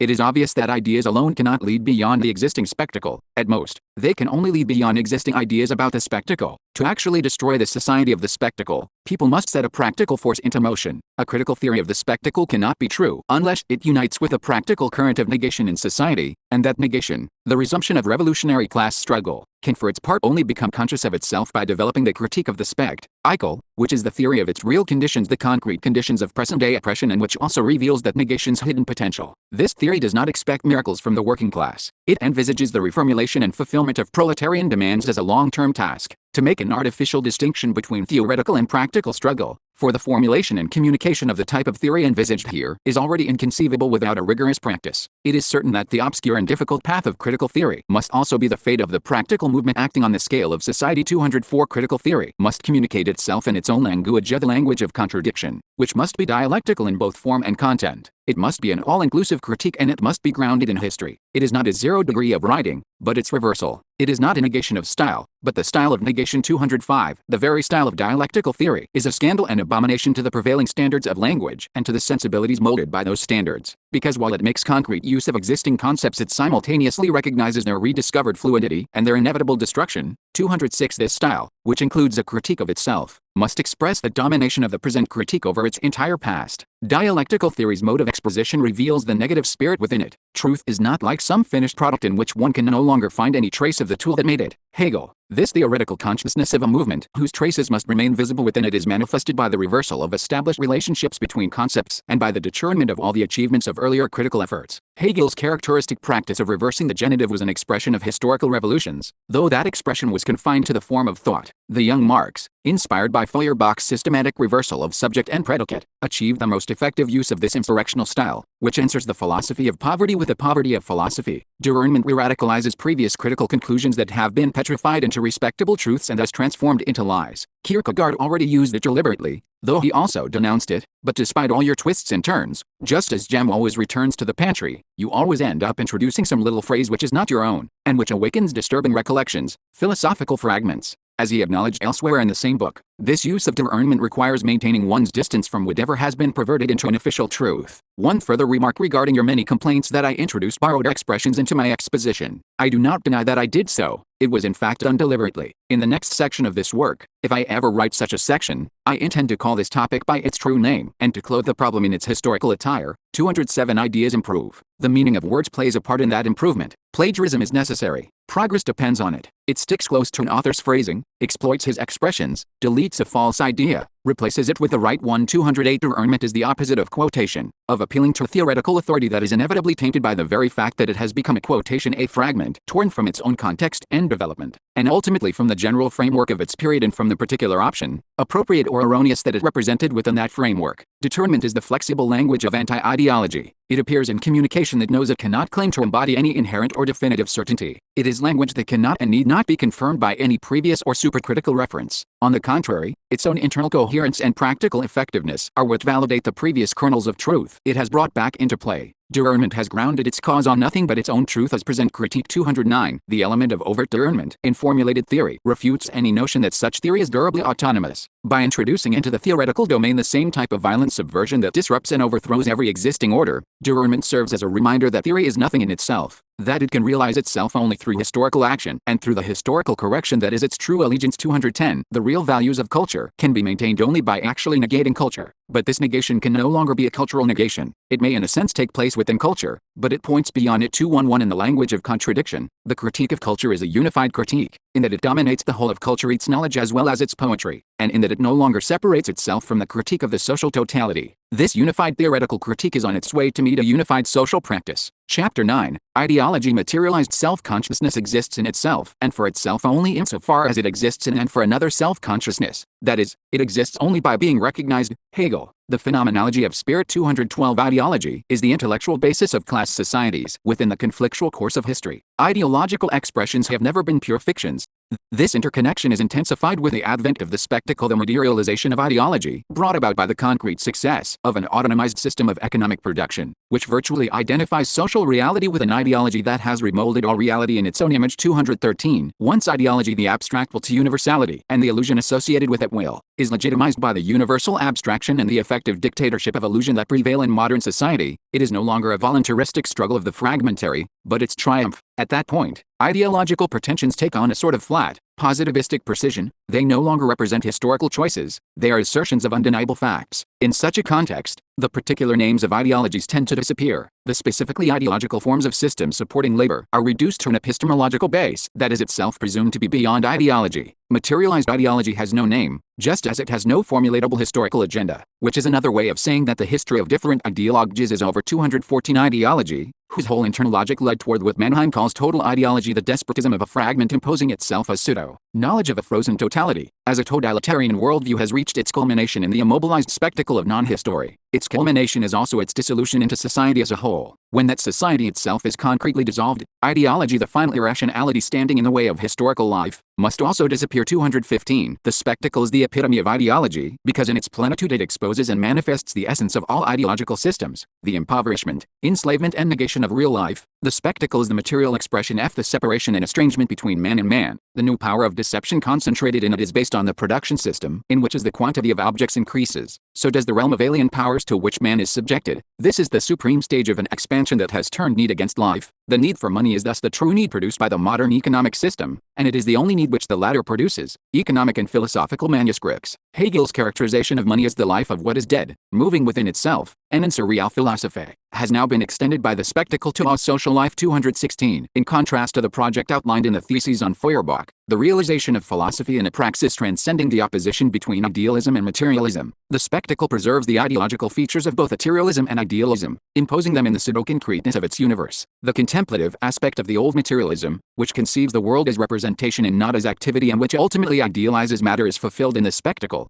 where concrete things are automatic masters of social life. Conversely, the dreamed activity of idealism is also fulfilled in the spectacle, through the technical mediation of signs and signals, which ultimately materialize an abstract ideal. 217. The parallel between ideology and schizophrenia demonstrated in Gabel's false consciousness should be considered in the context of this economic materialization of ideology. Society has become what ideology already was. The fracturing of practice and the anti-dialectical false consciousness that results from that fracturing are imposed at every moment of everyday life subjected to the spectacle, a subjection that systematically destroys the faculty of encounter and replaces it with a social hallucination, a false consciousness of encounter, an illusion of encounter in a society where no one can any longer be recognized by others. Each individual becomes incapable of recognizing his own reality. Ideology is at home. Separation has built its own world. 218. In clinical accounts of schizophrenia, says Gabel, the deterioration of the dialectic of totality with dissociation as its extreme form, and the deterioration of the dialectic of becoming, with catatonia as its extreme form, seem closely interrelated. Imprisoned in a flattened universe bounded by the screen of the spectacle, behind which his own life has been exiled, the spectator's consciousness no longer knows anyone but the fictitious interlocutors who subject him to a one-way monologue about their commodities and the politics of their commodities. The spectacle as a whole is his mirror or sign, presenting illusory escapes from a universal autism. 219. The spectacle, which obliterates the boundaries between self and world by crushing the self besieged by the present absence of the world, also obliterates the boundaries between true and false by repressing all directly live truth beneath the real presence of falsehood maintained by the organization of appearances. Individuals who passively accept their subjection to an alien everyday reality are thus driven toward a madness that reacts to that fate by resorting to illusory magical techniques. The essence of this pseudo-response to an unanswerable communication is the acceptance and consumption of commodities. The consumer's compulsion to imitate is a truly infantile need, conditioned by all the aspects of his fundamental disposition. As Gabel puts it in describing a quite different level of pathology, the abnormal need for representation here makes up for a torturing feeling of being on the edge of existence. 220. In contrast to the logic of false consciousness, which cannot truly know itself, the search for critical truth about the spectacle must also be a true critique. It must struggle in practice among the irreconcilable enemies of the spectacle, and admit that it is nothing without them. By rushing into sordid reformist compromises or pseudo-revolutionary collective actions, those driven by an abstract desire for immediate effectiveness are in reality obeying the ruling laws of thought, adopting a perspective that can see nothing but the latest news. In this way delirium reappears within the camp that claims to be opposing it. A critique seeking to go beyond the spectacle must know how to weigh. 221. The self-emancipation of our time is an emancipation from the material bases of inverted truth. This historic mission of establishing truth in the world can be carried out neither by the isolated individual nor by atomized and manipulated masses, but only and always by the class that is able to dissolve all classes by reducing all power to the alienating form of realized democracy, to councils in which practical theory verifies itself and surveys its own actions. Only there are individuals directly linked to world history there where dialogue has armed itself to impose its own conditions. Notes: the following notes are partially based on a 1973 list that Guy Debord himself made of many of the quotations and determinants in order to help translators of his book. Relevé provisoire des citations et des détournements de la société du spectacle, a list that can be found in Debord's oeuvre. The same list, in some cases with additions by others, has been reproduced in pamphlet form and at various online sites. I have included all the material from Debord's original list, plus whatever additional items I have been able to discover. I have not included others' additions unless I have been able to verify them. I have also added notes on some of the historical references. Debord's list is sometimes not very specific, e.g., Debord from Hegel. For the convenience of readers who may want to examine the sources in their original contexts, I have added more specific chapter-page references when I have been able to locate them. Note that Debord almost always used French versions. In some cases the original texts, e.g., the German of Hegel or Marx, have been differently translated into English, so the quotations and détournements do not always match perfectly. I have also sometimes chosen to render passages slightly differently from the translations I quote here. I hope these notes will help to clarify certain aspects of Debord's text and give some idea of how he worked. I would appreciate being informed of any errors or OM1SS1-ons. References are to the numbered theses of the book, not to page numbers. Chapter 1 Epigraph. Ludwig Feuerbach's The Essence of Christianity was published in 1841. The second edition appeared in 1843. 1. In society's accumulation of spectacles, cf. the opening sentence of Marx's Capital, the wealth of societies in which the capitalist mode of production prevails presents itself as an immense accumulation of commodities too. The deceivers are deceived, literally. The liar has lied to himself. Debord says this is Debord from Hegel. The truth verifies itself. An autonomous movement of the non-living, cf. Hegel's First Philosophy of Spirit and Serial Philosophy, Part 1, 1803–1804, money is that materially existing concept, the unitary form or the possibility of all objects of need. By elevating need and work to this level of generality, a vast system of common interest and mutual dependence is formed among a great people, a self-propelling life of the dead, which moves hither and thither, blind and elemental, and, like a wild animal, it stands in constant need of being tamed and kept under control. 3. The spectacle presents itself simultaneously as society itself, as a part of society, and as a means of unification. The first example among many in this chapter revealing that the spectacle is not some fixed, objective entity that can be defined once and for all, but a multifaceted process or tendency within the present society that must be seen and examined from different angles.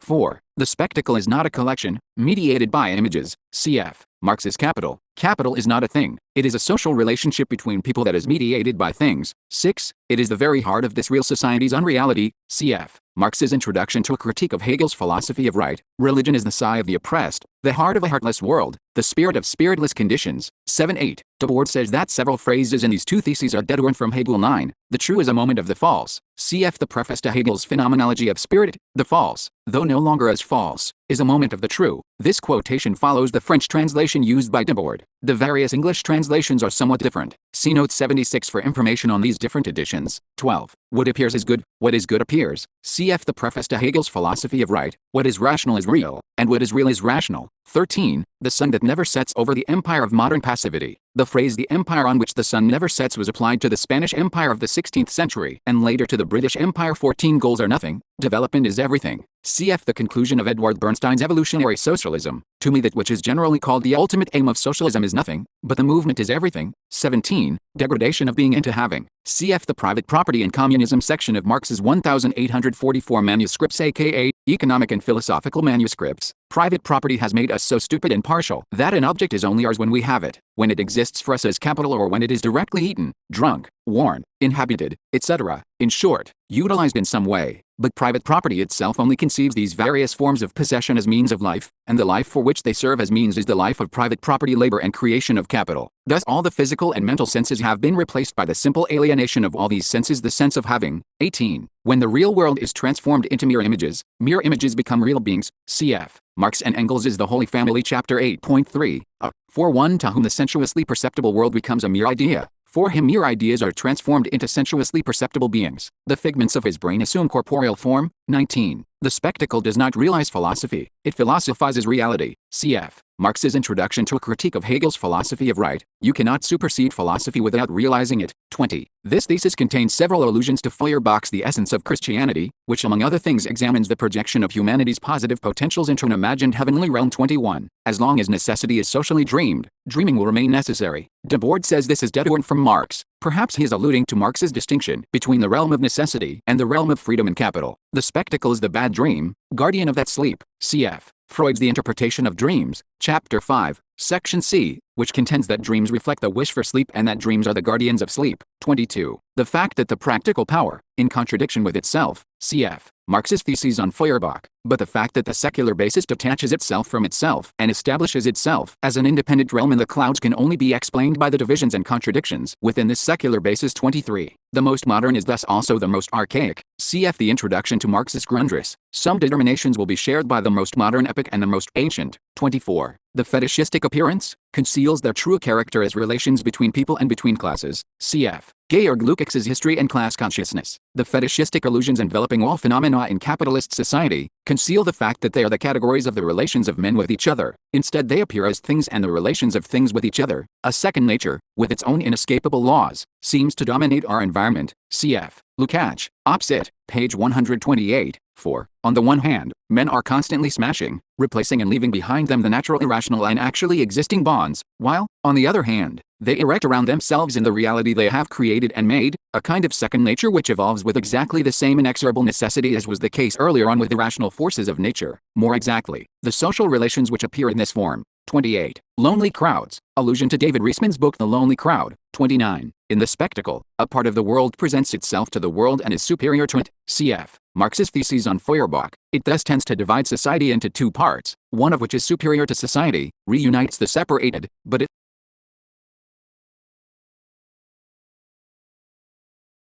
it reunites them only in their separateness. Cf. Hegel's Love, a fragmentary text included in his early theological writings. In Love, the separate still exists, but it exists as unified, no longer as separate. This passage is quoted at greater length in Debord's dedication to his wife Alice Becker-Ho at the beginning of his film, The Society of the Spectacle. See Guy Debord, Complete Cinematic Works, AK Press, 2003, translated and edited by Ken Knabb, page 43, 3033. The alienation of the spectacle.